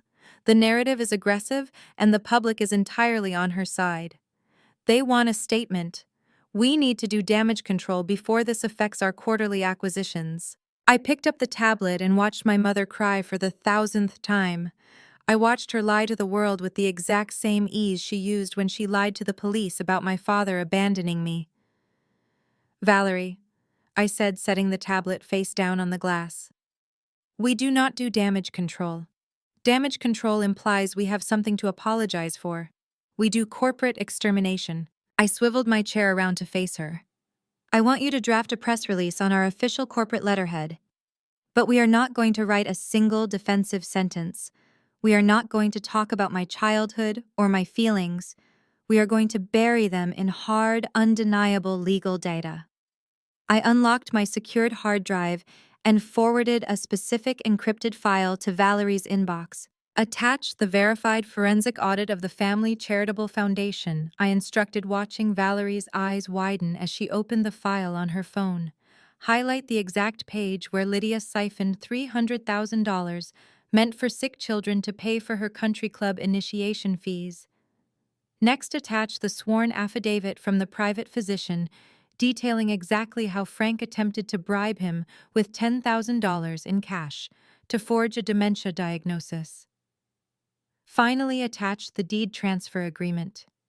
Make sure the signatures are clearly visible, proving they willfully surrendered their assets to avoid federal prosecution for multiple felonies. Valerie's professional composure broke into a sharp, predatory smile. You want to drop the entire legal arsenal on a public platform. I want to show the world exactly who they are donating their hard-earned money to, I replied coldly. Release it to every major financial news outlet and send a direct copy to the Trust and Safety legal team at GoFundMe. Label it as an urgent fraud prevention notice. The execution was flawless. Less than an hour later, the press release hit the wire. It was not a plea for sympathy. It was a surgical strike. The financial media devoured the documents. The narrative flipped with whiplash-inducing speed. The outrage machine that had been targeting me abruptly slammed into reverse and aimed its sights directly at the cheap motel room. Lydia was sitting on the sagging mattress, obsessively refreshing the GoFundMe page on her phone. She was watching the donation ticker climb, rubbing her hands together as it crossed the $50,000 mark. Mason was pacing the small room, already planning how to use the charity money to place new bets. Suddenly, the screen on Lydia's phone glitched. The progress bar vanished. The photo of her crying face was replaced by a stark gray screen displaying a severe error message. Lydia frantically tapped the refresh icon. The page reloaded, but the money was completely gone. In its place was a bold red banner. This campaign has been permanently suspended due to severe violations of our terms of service regarding financial fraud and deceptive practices. All donated funds have been immediately refunded to the original contributors. The account holder has been permanently banned from this platform. Furthermore, this user profile has been flagged for review by federal law enforcement regarding charity wire fraud. Lydia let out a horrified shriek, dropping the phone onto the cheap carpet. The digital empire of lies she had tried to build had been completely annihilated in less than 60 minutes. The digital obliteration of the fraudulent charity campaign left the cramped motel room in a state of suffocating despair. The stolen money was completely gone. The fake sympathy from the internet had rapidly morphed into a barrage of digital mockery and legal threats. Frank sat on the edge of the stained porcelain bathtub, staring blankly at a dripping faucet, while Lydia refused to leave the sagging mattress, clutching her empty designer purse like a life preserver. Mason stood by the cracked window, looking out at the endless stream of highway traffic. For 36 years, he had existed purely on the endless river of cash, flowing directly from his parents' bank accounts. He had never formulated a backup plan because the golden child was never supposed to experience failure. Now his stomach grumbled with genuine physical hunger, and his leather wallet contained absolutely nothing but maxed out platinum cards that got instantly declined if he tried to buy a cheap cup of stale coffee. The realization hit his arrogant mind like a physical blow. He had to find a job to feed his ruined family. Mason pulled his one remaining tailored suit from the cheap black plastic garbage bag. It was hopelessly wrinkled and smelled faintly of the damp, moldy motel carpet, but it was his only available armor. He spent the next 4 days walking into towering corporate high-rises across the financial district, attempting to leverage the family name that used to open every single door in the city. He sat in sleek leather chairs in high-end waiting rooms, flashing his signature arrogant smile at receptionists, acting as though he were doing these firms a massive favor by gracing them with his presence. But the corporate world is a brutal ecosystem built entirely on ruthless risk assessment and data analytics. Every single interview he attended ended the exact same way. The hiring managers would run a standard background check, and their polite, welcoming smiles would instantly freeze into masks of pure disgust. The financial reports flagged his abysmal credit score, which had plummeted into the severe risk category. The background algorithms highlighted his massive unresolved gambling debts to underground syndicates. And if the financial red flags were not enough, the human resources departments had already seen the viral press release detailing his family's spectacular legal implosion. He was entirely radioactive. One hiring manager at a mid-tier logistics firm actually laughed directly in his face, sliding his expensive resume back across the desk and advising him to seek professional psychiatric help before attempting to manage corporate accounts. By the 7th day, the motel manager was pounding aggressively on their thin wooden door, threatening to toss them out onto the freezing asphalt if they did not produce immediate cash. The sheer desperation of potential homelessness finally broke Mason's towering ego into microscopic pieces. He traded his ruined designer suit for a cheap gray cotton shirt and heavy work boots he bought from a discount thrift store. He walked away from the towering glass skyscrapers of the financial district and took a public bus down to the grimy industrial sector of the city. The air here was thick with diesel exhaust and the deafening roar of heavy machinery. He stood outside a massive corrugated steel warehouse staring at a faded cardboard sign taped carelessly to the chain-link fence. It read, "Hiring immediately, no experience required, heavy lifting, mandatory." Mason pushed through the heavy metal doors and signed his name on a grease-stained clipboard. There was no corporate interview. There was no background check. The burly shift supervisor took one look at Mason's soft, uncalloused hands, tossed him a high-visibility neon yellow vest, and pointed aggressively toward a towering wall of heavy wooden shipping pallets. Mason's first day of manual labor was an absolute physical nightmare that his privileged body was completely unprepared to handle. The warehouse was essentially a giant metal oven baking mercilessly under the afternoon sun. For 8 agonizing hours, he was forced to drag, haul, and stack 50-pound crates of industrial supplies. His soft hands quickly blistered and bled, the raw skin peeling away against the rough wooden splinters of the pallets. His spine screamed in white-hot agony with every single heavy box he lifted from the concrete floor. He was surrounded by hardened laborers who barked rough orders at him, treating him like the absolute lowest tier of human existence. Every time he dropped a box or paused to catch his breath, the shift supervisor would scream at him, threatening to dock his already pathetic hourly minimum wage. Mason swallowed his tears, biting his lip, until he tasted the copper tang of his own blood, masking his total humiliation. He was lifting heavy boxes until his muscles shook, just to afford a greasy motel burger for his defeated parents. The mighty golden child had been rapidly reduced to a disposable human forklift. Just 10 minutes before the agonizing shift was scheduled to end, a loud, piercing whistle echoed across the vast concrete floor. The warehouse manager, a stern man holding a digital tablet, stepped out onto the elevated metal catwalk overlooking the busy loading docks. He ordered all operations to cease immediately and commanded the entire floor staff to gather around the central loading bay. Mason dragged his exhausted, aching body toward the crowd, wiping stinging salt sweat from his bloodshot eyes. He leaned heavily against a steel support beam, desperate for the shift to end so he could finally collapse. The manager tapped his microphone, demanding absolute silence from the weary, unwashed crew. "Listen up, everyone," the manager announced, his voice echoing sharply over the public address system. "We just received a major operational update from corporate headquarters. As of 9 o'clock this morning, this entire regional distribution center and all our connected supply chain assets have been formally acquired in a massive corporate buyout. We are no longer an independent operation. We have been fully integrated into the logistics portfolio of a major private equity firm based out of Manhattan." Mason barely registered the words filtering through the speakers. He was too focused on the agonizing pain radiating through his lower back. Corporate buyouts meant absolutely nothing to a broken man earning minimum wage to stack wooden pallets. The manager adjusted his glasses, looking down at his digital screen.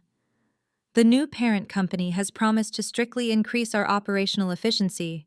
He continued reading the corporate memo aloud to the silent room. "All employee contracts are now legally transferred to our new executive oversight board.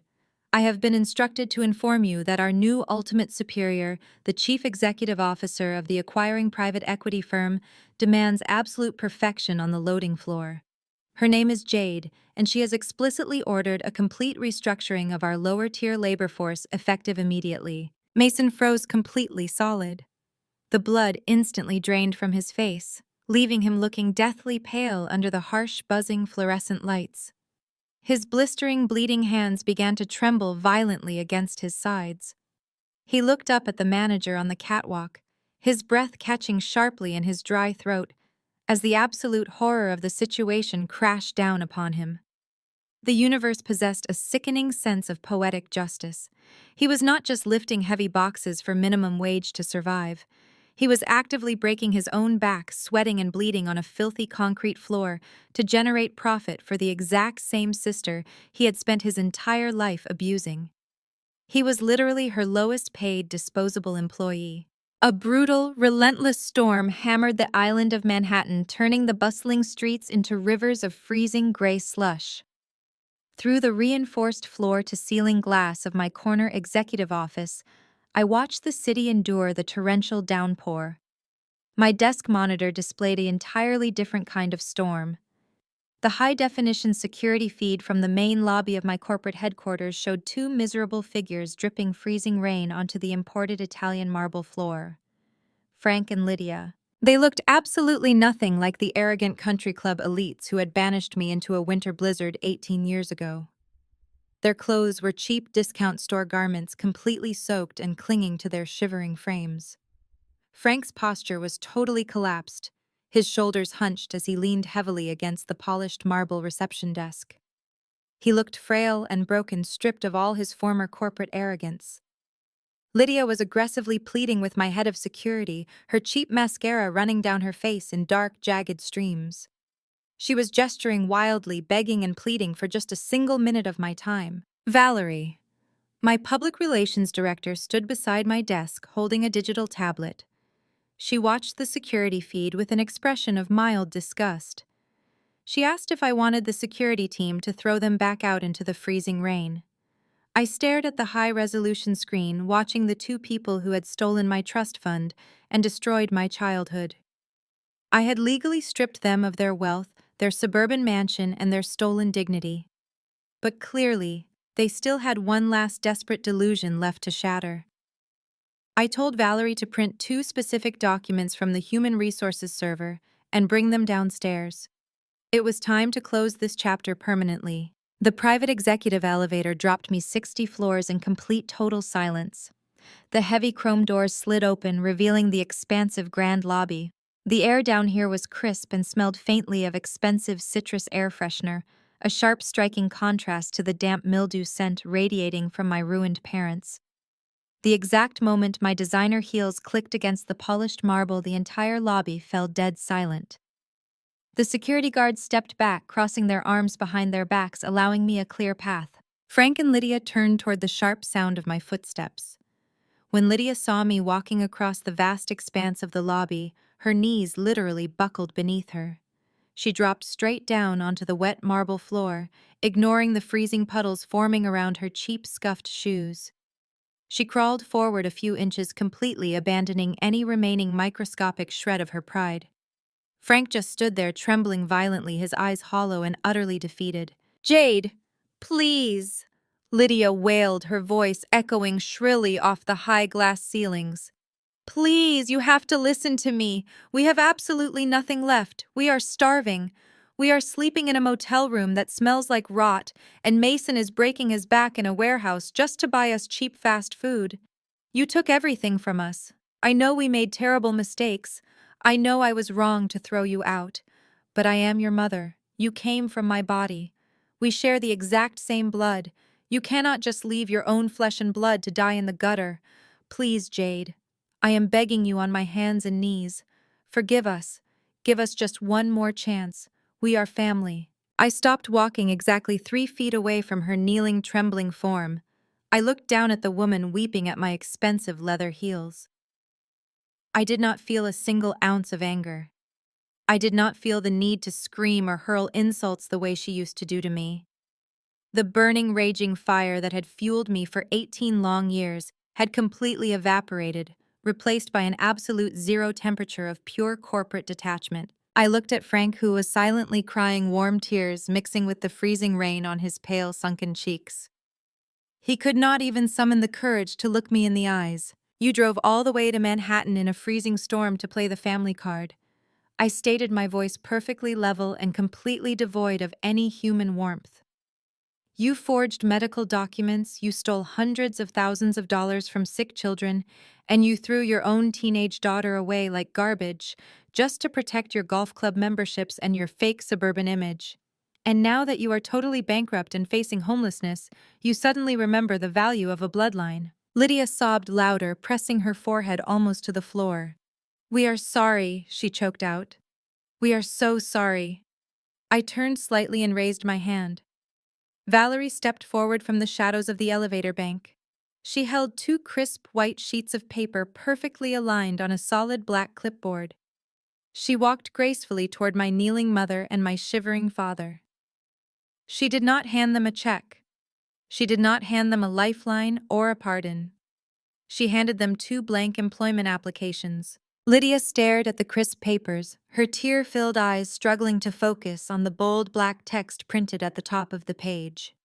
Frank reached out with a violently trembling hand and took one of the forms. It was a standard application for a graveyard shift janitorial position within my corporate headquarters.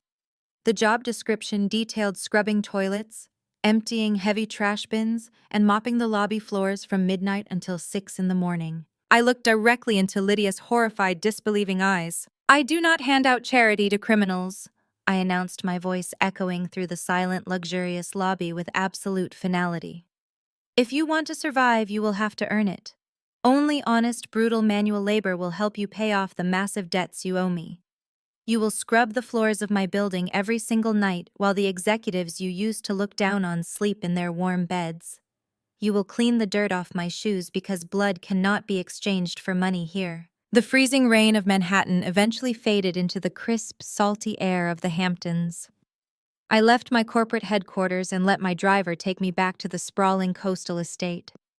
The chaos of the lobby, the weeping of the people who shared my DNA, the absolute destruction of their pathetic lives, all of it felt a million miles away. I walked across the perfectly manicured lawn of the property, feeling the soft ocean breeze against my face. My designer heels sank slightly into the damp earth as I made my way toward the private family plot overlooking the crashing waves. I stopped in front of a sleek black marble headstone. It was polished to a mirror finish, bearing only a simple name and 2 dates: Silas, the man who had orchestrated this entire masterpiece from beyond the grave. I stood there in the quiet solitude of the coast, letting the silence wash over me. I reached out and rested my palm against the freezing, smooth stone. The physical chill sent a sharp jolt through my body, transporting me instantly back to a time when I was nothing but a frightened, desperate ghost, trying to survive in a world that had completely discarded me. 17 years ago, the air did not smell like expensive ocean salt. It smelled like rancid frying oil, burnt coffee, and cheap industrial bleach. I was 17 years old working a brutal graveyard shift at a decaying neon-lit diner on the absolute edge of the city limits. My hands were covered in chemical burns from scrubbing greasy dishes. My feet throbbed in cheap canvas sneakers that had worn completely through the soles. I was exhausted, starving, and utterly consumed by a dark, suffocating rage.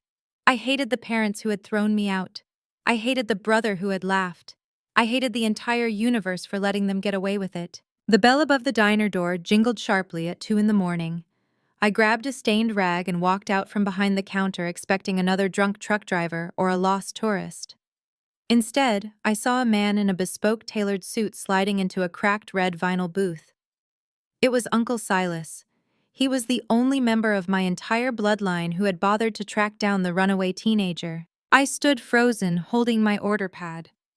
I expected him to offer me a thick envelope of cash. I expected him to apologize for my parents. I expected pity. Silas offered absolutely none of those things. He did not look at me with sorrow or regret. He looked at me with the sharp, calculating gaze of an apex predator evaluating a potential recruit. He ordered a black coffee. When I brought the chipped mug to his table, he did not slide a checkbook across the sticky formica surface. Instead, he reached into his leather briefcase and pulled out a massive stack of complex corporate financial reports. He dropped the heavy binder onto the table right in front of me. "I do not hand out charity to victims," Silas stated, his voice cutting through the hum of the diner refrigerators. "Charity makes people weak. It makes them dependent. Your parents threw you to the wolves, Jade. You can either sit here scrubbing plates until your spirit breaks completely, or you can sit down and learn how to buy the entire forest." I dropped my stained rag and slid into the booth opposite him. For the next 5 hours, while the city slept, my uncle did not ask about my feelings. He taught me how to read balance sheets. He taught me the mechanics of leveraged buyouts. He explained the ruthless mathematics of hostile takeovers and the psychology of corporate warfare. He stripped away my self-pity and replaced it with cold, hard data. He came back every single week.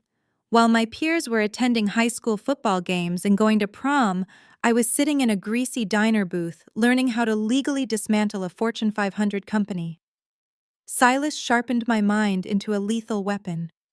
He saw the furious, burning hatred in my eyes every time my parents were mentioned, and he did not tell me to forgive them. He told me to weaponize it. I remember the exact night I mastered my first forensic audit. I had found a hidden liability in a dummy portfolio he had given me to solve. I looked up at him, my eyes blazing with adrenaline and exhaustion. I told him I was going to use these skills to utterly destroy the people who had left me to freeze. Silas leaned across the diner table, his expression deadly serious. "Do not let the hatred consume you, Jade," he commanded, his voice ringing with absolute authority. "Hatred is a wild, unpredictable fire. It will burn down your own house if you do not control it. You must trap it, contain it, use it as fuel to burn. You do not destroy your enemies with emotion. You destroy them with undeniable, calculated leverage." I blinked, and the vision of that dingy, neon-lit diner vanished. I was back on the pristine cliffside of the Hamptons estate, the ocean wind whipping my hair across my face. I looked down at the black marble headstone, feeling a profound sense of closure settle deep into my bones. The master architect had laid the foundation, and I had executed his final blueprint with absolute flawless precision. I had not screamed.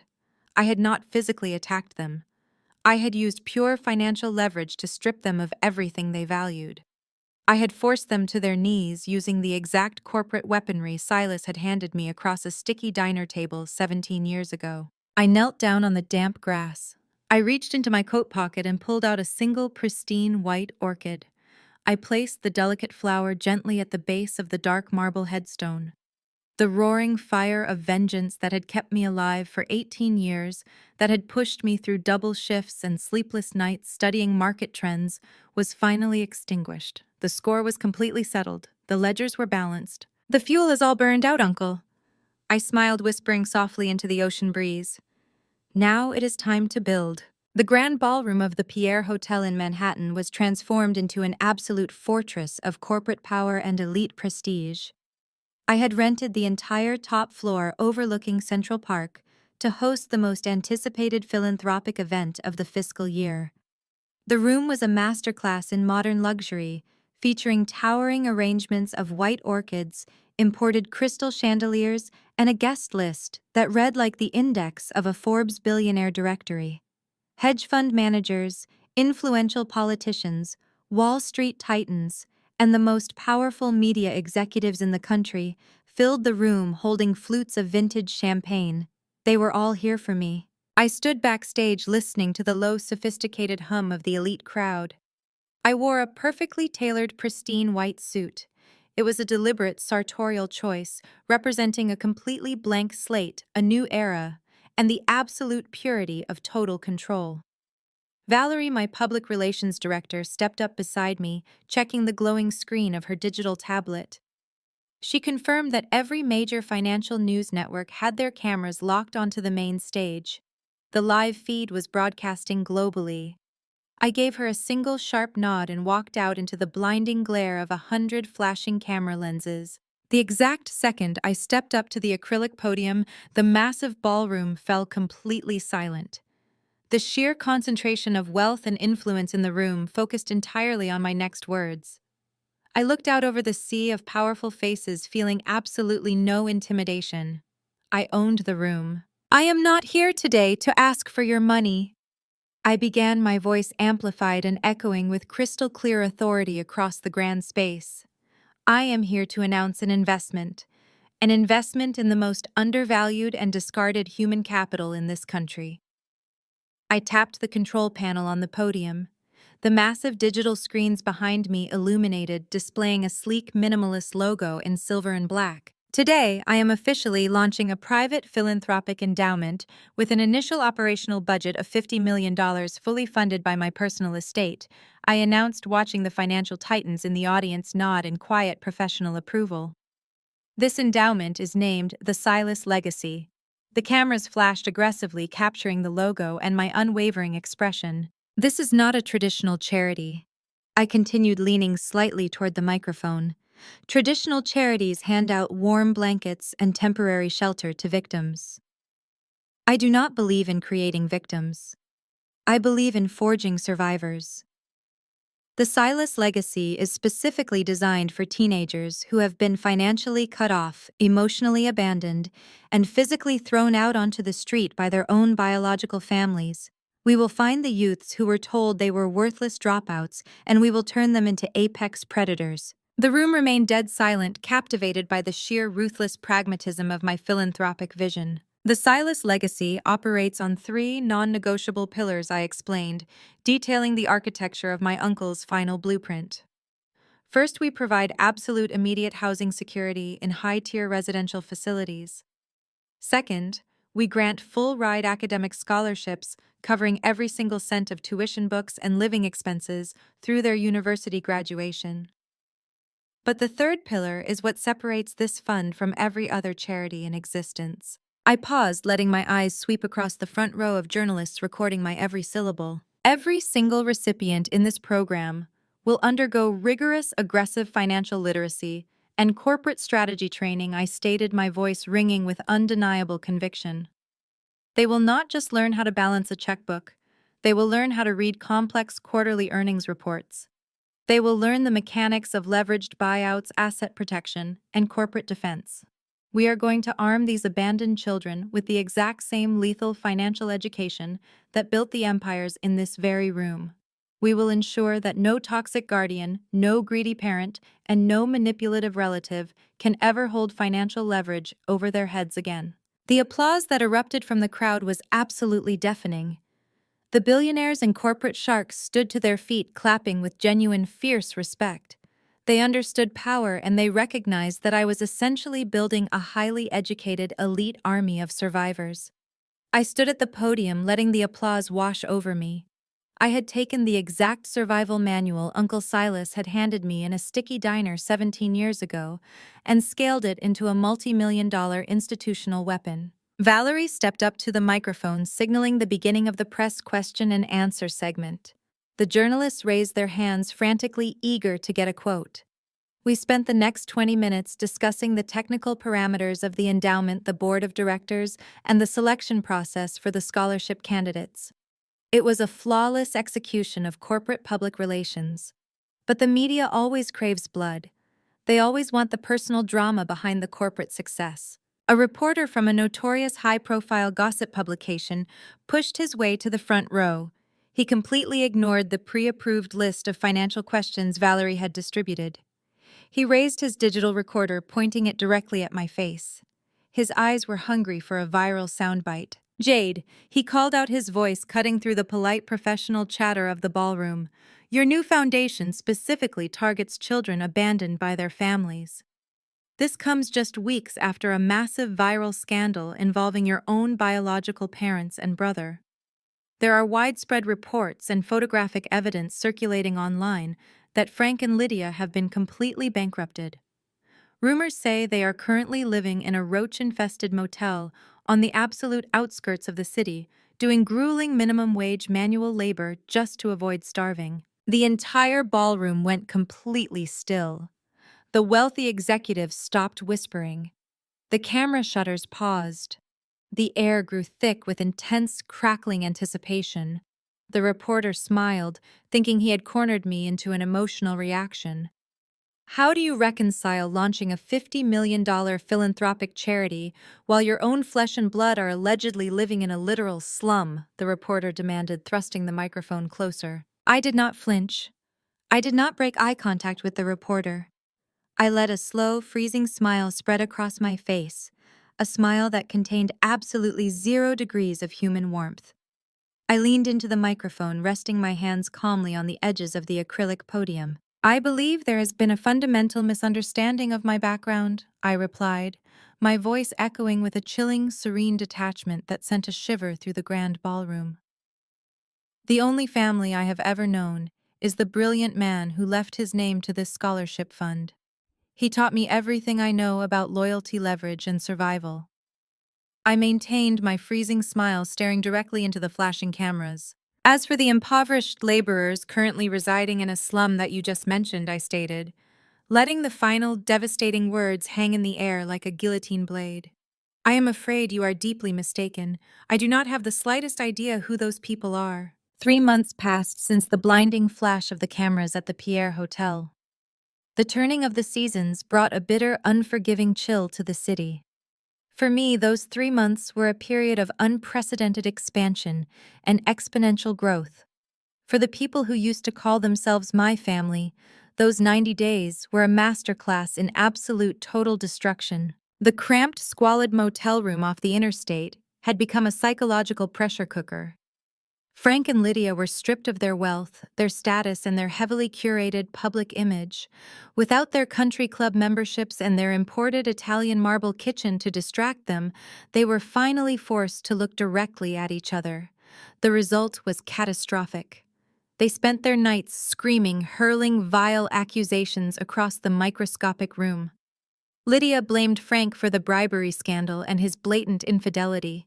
Frank blamed Lydia for the embezzlement and her spectacular failure to control the narrative. The toxic marriage that had survived for 3 decades on a foundation of money and lies evaporated the exact second the bank accounts hit 0. Their divorce was finalized with pathetic speed. There were no assets to divide. There were no properties to fight over. There was nothing left but mutual hatred and a stack of legal bills they could never hope to pay. They went their separate ways, not out of a desire for independence, but because they could no longer stomach the stench of their own shared failure. Frank, the former titan of corporate logistics, was violently shoved down to the absolute bottom rung of the supply chain.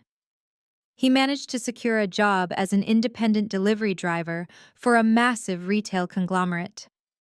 The man who used to bark orders at board members from a leather executive chair now spent 14 hours a day trapped inside a rusted, unheated cargo van. His aging body protested every single agonizing step as he hauled heavy packages up endless flights of stairs in cheap apartment complexes. The ultimate psychological torture came when his delivery routes forced him to drive through the exact same affluent gated communities he used to rule. He had to wear a cheap polyester uniform and hand-deliver luxury goods to the very same corporate executives who used to invite him to their exclusive dinner parties. They never recognized him. He was just another invisible, faceless laborer dropping off their expensive purchases. Frank would grip the steering wheel of his delivery van until his knuckles turned white, choking back tears of pure humiliation as he drove away from the mansions he could never enter again. Mason did not fare any better. The golden child was fundamentally incapable of surviving in the brutal reality of the working class. His fragile ego completely shattered under the grueling conditions of the industrial warehouse. For weeks he suffered the daily humiliation of breaking his back for minimum wage, sweating on a filthy concrete floor, while knowing that every single box he lifted was generating profit for my corporate empire. The psychological weight finally broke him. During a particularly brutal afternoon shift, Mason dropped a heavy crate of supplies. When the shift supervisor yelled at him to clean up the mess, Mason's unearned sense of entitlement flared up one final time. He screamed at the supervisor, demanding respect and claiming he belonged in a corner office. The supervisor laughed in his face. Mason snapped. He lunged forward, throwing a weak, uncoordinated punch that barely grazed the supervisor's jaw. He was immediately tackled to the concrete floor by 3 other warehouse workers. Mason was fired on the spot, entirely disgraced and physically thrown out the back doors of the loading dock without a single cent of severance pay. Now he wandered the freezing city streets completely aimless and utterly destitute. He slept on public benches and scavenged for half-eaten meals in trash cans, permanently terrified of the shadows. Lydia experienced the most devastating freefall of them all. The woman who used to spend thousands of dollars on single spa treatments was forced to accept a minimum wage position as a night shift cashier at a discount 24-hour supermarket. Her reality was a waking nightmare. She had to stand on her aching, swollen feet for 10 hours a night under the harsh, buzzing glare of industrial fluorescent lights. The designer wardrobe she once guarded with her life was gone, replaced by a hideous, stiff uniform vest made of cheap synthetic fabric. Her perfectly manicured hands became dry, cracked, and covered in tiny paper cuts from handling thousands of crinkled dollar bills and cheap plastic bags. The country club socialite was now the target of verbal abuse from impatient late-night shoppers, drunk teenagers, and angry customers demanding refunds for expired dairy products. She had to swallow her pride, bite her tongue, and apologize to people she would have previously refused to even look at. The physical exhaustion was agonizing, but the true punishment was the mental torture. Her entire existence was surrounded by cheapness. She spent her nights scanning discounted canned goods and scanning expired coupons, a relentless reminder of the spectacular wealth she had foolishly signed away. She had no friends left. Her phone never rang. Her high society circle had completely erased her from their collective memory the exact moment she carried her belongings out of her mansion in a black plastic garbage bag. The ultimate and most persistent punishment arrived on a quiet Tuesday night at 3 a.m. Lydia was assigned to restock the magazine racks near the front checkout registers. Her back throbbed with a dull, persistent ache as she bent down to pull a stack of fresh, glossy publications from a cardboard shipping box. She stood up to place them on the eye-level display shelf and froze completely solid. The breath caught sharply in her throat. Her cracked, bleeding hands began to tremble violently. Staring back at her from the center of the display was the brand-new issue of Forbes magazine. The cover featured a brilliant high-definition photograph of me. I was wearing a flawless, tailored white suit, sitting confidently in a sleek leather chair looking absolutely untouchable. The bold gold lettering across the bottom of the cover read, "The New Architect of Power." The subheading detailed my $50 million philanthropic empire and my relentless rise to the top of the private equity world. I looked powerful, wealthy, and perfectly at peace. I was the exact manifestation of everything Lydia had ever desired, and I had achieved it by entirely removing her from my life. Lydia stood under the flickering fluorescent lights of the discount supermarket, clutching the glossy magazine in her ruined hands. The pristine image of her discarded daughter burned directly into her soul, a permanent, agonizing reminder of the empire she had thrown away. She slowly reached up with a trembling finger and wiped a single bitter tear of absolute devastating regret from her cheek. She wept silently in the harsh artificial light of the grocery store, holding the magazine against her cheap uniform vest. She stood there completely broken, entirely alone, and crying into the void. And in that cold, empty supermarket, absolutely nobody cared. November brought a biting frost to the coastal edge of the Hamptons, but inside the Grand Estate, the temperature was perfectly controlled and radiating absolute warmth. Today was Thanksgiving. For the first 18 years of my life, this specific holiday had been a grueling marathon of psychological endurance. I remembered sitting in a freezing, cramped kitchen corner watching my mother carve a massive roasted turkey specifically reserved for Mason's plate while I was handed the dry, tasteless scraps. I remembered the year they locked me out of the dining room entirely because my thrift store sweater did not match the aesthetic of their wealthy dinner guests. But tonight, the sweeping mahogany table in the grand library was unrecognizable. The very same table where my biological family had signed away their entire existence was now covered in imported fine china crystal wine glasses and a feast fit for royalty. I sat at the head of the table looking down at the brilliant, vibrant faces of my actual family. I had invited the top-tier recipients of the Silas Legacy Endowment to share the holiday with me. These were teenagers who had been thrown out of their homes for being different, for being financial burdens, or simply for existing. Now they sat in tailored suits and elegant dresses, slicing into perfectly roasted pheasant, and debating the ethical implications of emerging market trends. They were sharp, hungry, and fiercely intelligent. Mr. Kensington sat near the center of the table, swirling a glass of vintage Bordeaux and smiling warmly as he argued corporate law with a 19-year-old scholarship student. Valerie sat across from him, laughing genuinely as she poured more sparkling cider for the younger guests. There was no screaming. There was no walking on eggshells. There was only the loud, joyful sound of survivors who had claimed their rightful place in the world. I took a slow sip of my wine, feeling a profound, sweeping sense of peace anchor itself deep into my chest. I had not just survived the fire. I had built a magnificent fortress from the ashes. My head of security stepped silently into the grand library. He navigated around the joyful dinner guests with professional discretion and stopped right beside my high-backed leather chair. He leaned down slightly, holding a small clear plastic evidence bag. "I apologize for the interruption," Miss Jade, the security chief, whispered, his voice low so as not to disturb the dinner conversation. This bypassed the corporate mail filters at the Manhattan headquarters and was forwarded here by the automated sorting facility. It triggered a sender alert. I placed my wine glass down and took the plastic bag. Inside was a cheap, incredibly flimsy cardboard postcard. The edges were heavily crumpled and stained with what looked like coffee or dirty water. I slid the postcard out of the plastic, letting the rough, cheap material rest against my manicured fingers. I recognized the frantic, uneven handwriting immediately. It was Frank. The back of the postcard was crammed with tiny, desperate ink strokes. It was a masterpiece of pathetic manipulation. He wished me a happy belated birthday, mentioning that he had forgotten the exact date because he had been working so many exhausting shifts in his delivery van. He wrote about how Thanksgiving made him realize the true value of family.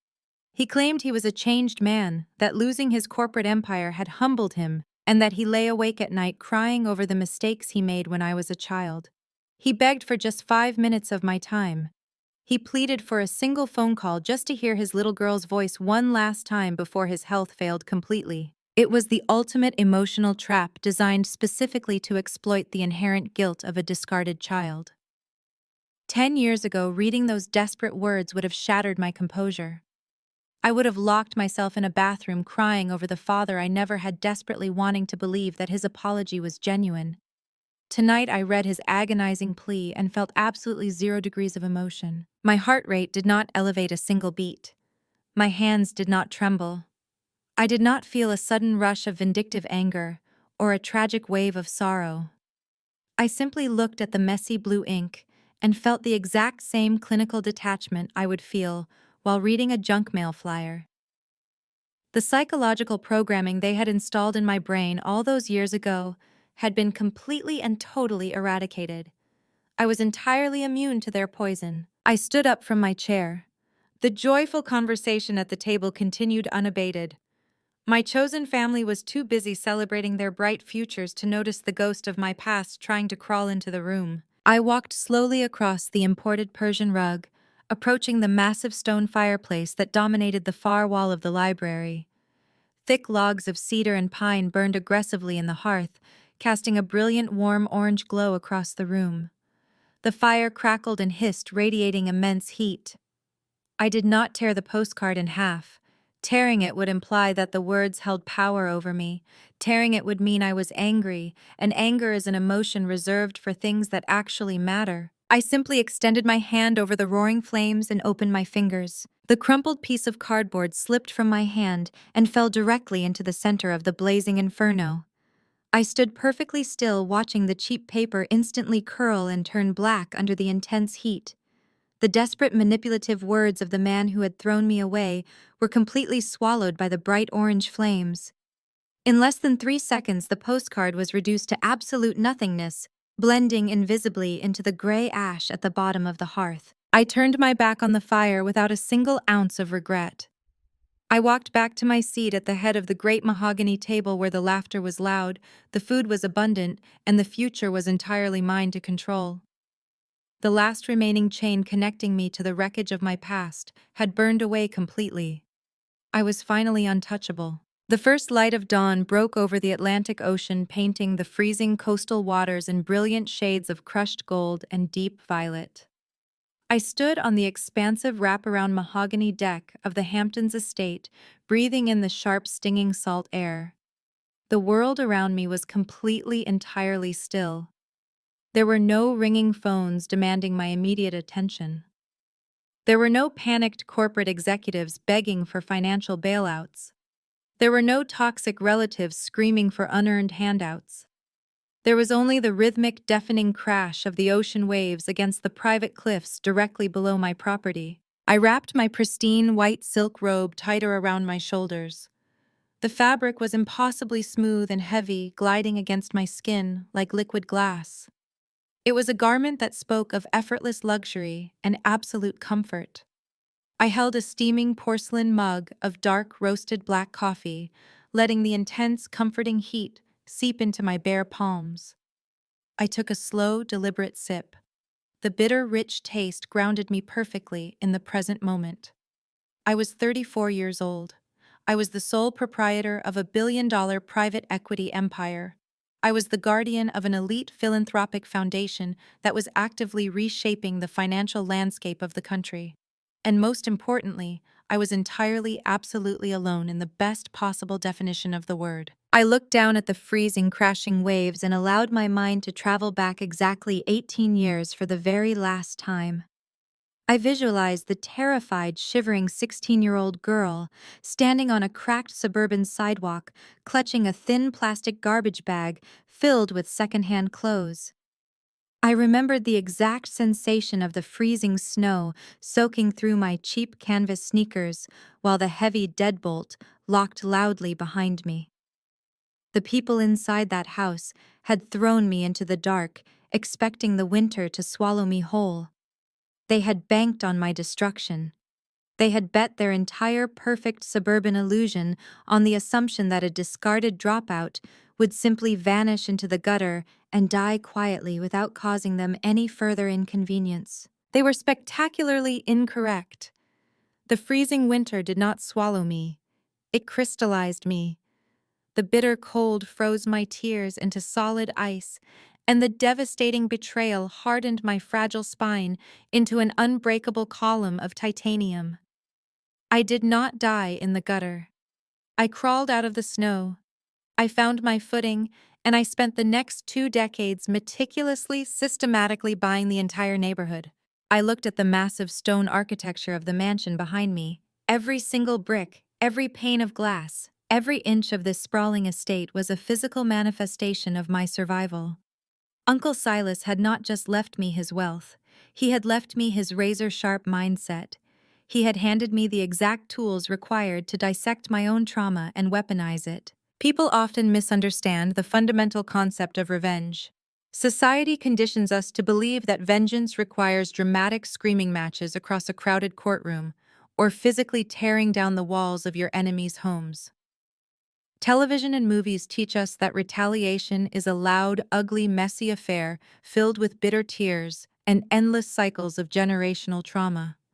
But sitting in a dingy diner all those years ago, Uncle Silas had taught me the ultimate undeniable truth about human destruction and corporate warfare. True absolute revenge is not loud. It is completely, entirely silent.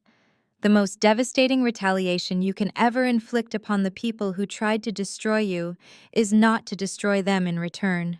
It is to ascend to a stratosphere so breathtakingly high that they physically cannot breathe the same air as you anymore.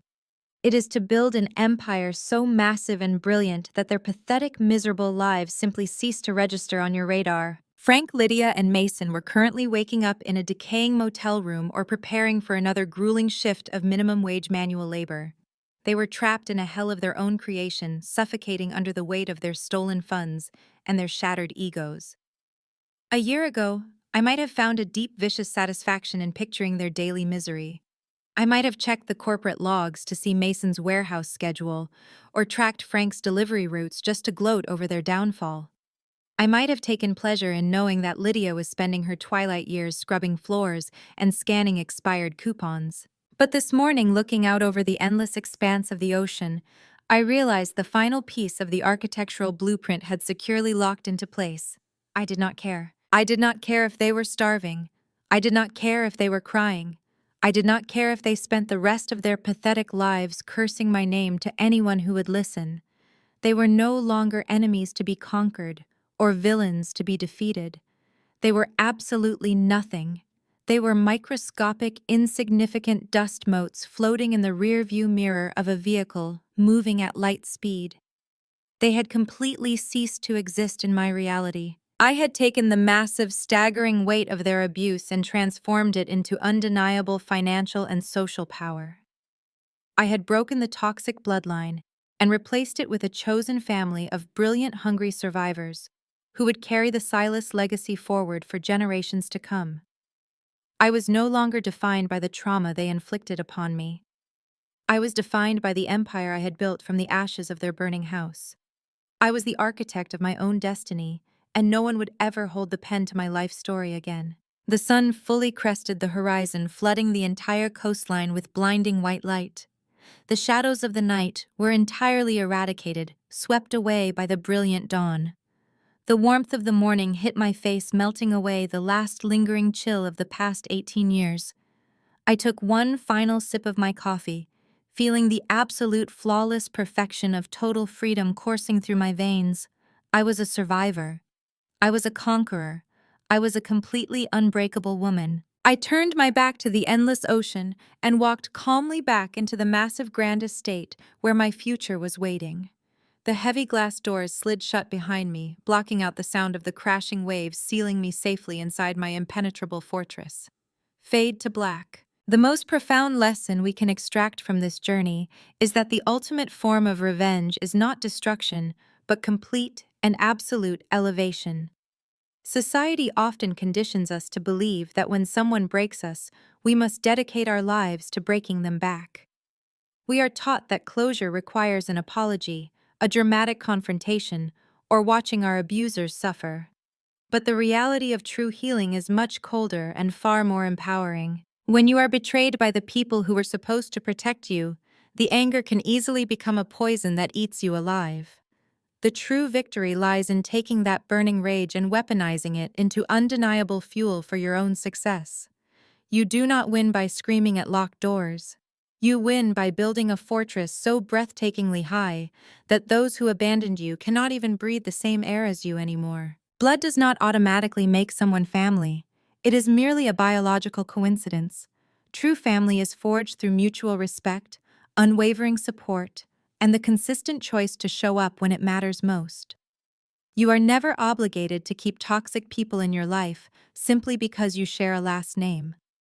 You have the absolute right to cut the dead weight, protect your peace, and redirect your energy toward building an empire of your own making. The moment you stop waiting for the people who hurt you to realize their mistakes is the exact moment you completely reclaim your power.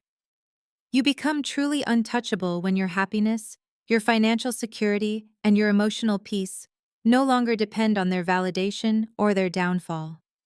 The greatest revenge is simply living a spectacular life where your abusers cease to exist in your reality entirely. If you have ever had to walk away from toxic relatives to protect your own peace, tell us how you found your strength in the comments below and subscribe to join our community of unbreakable survivors.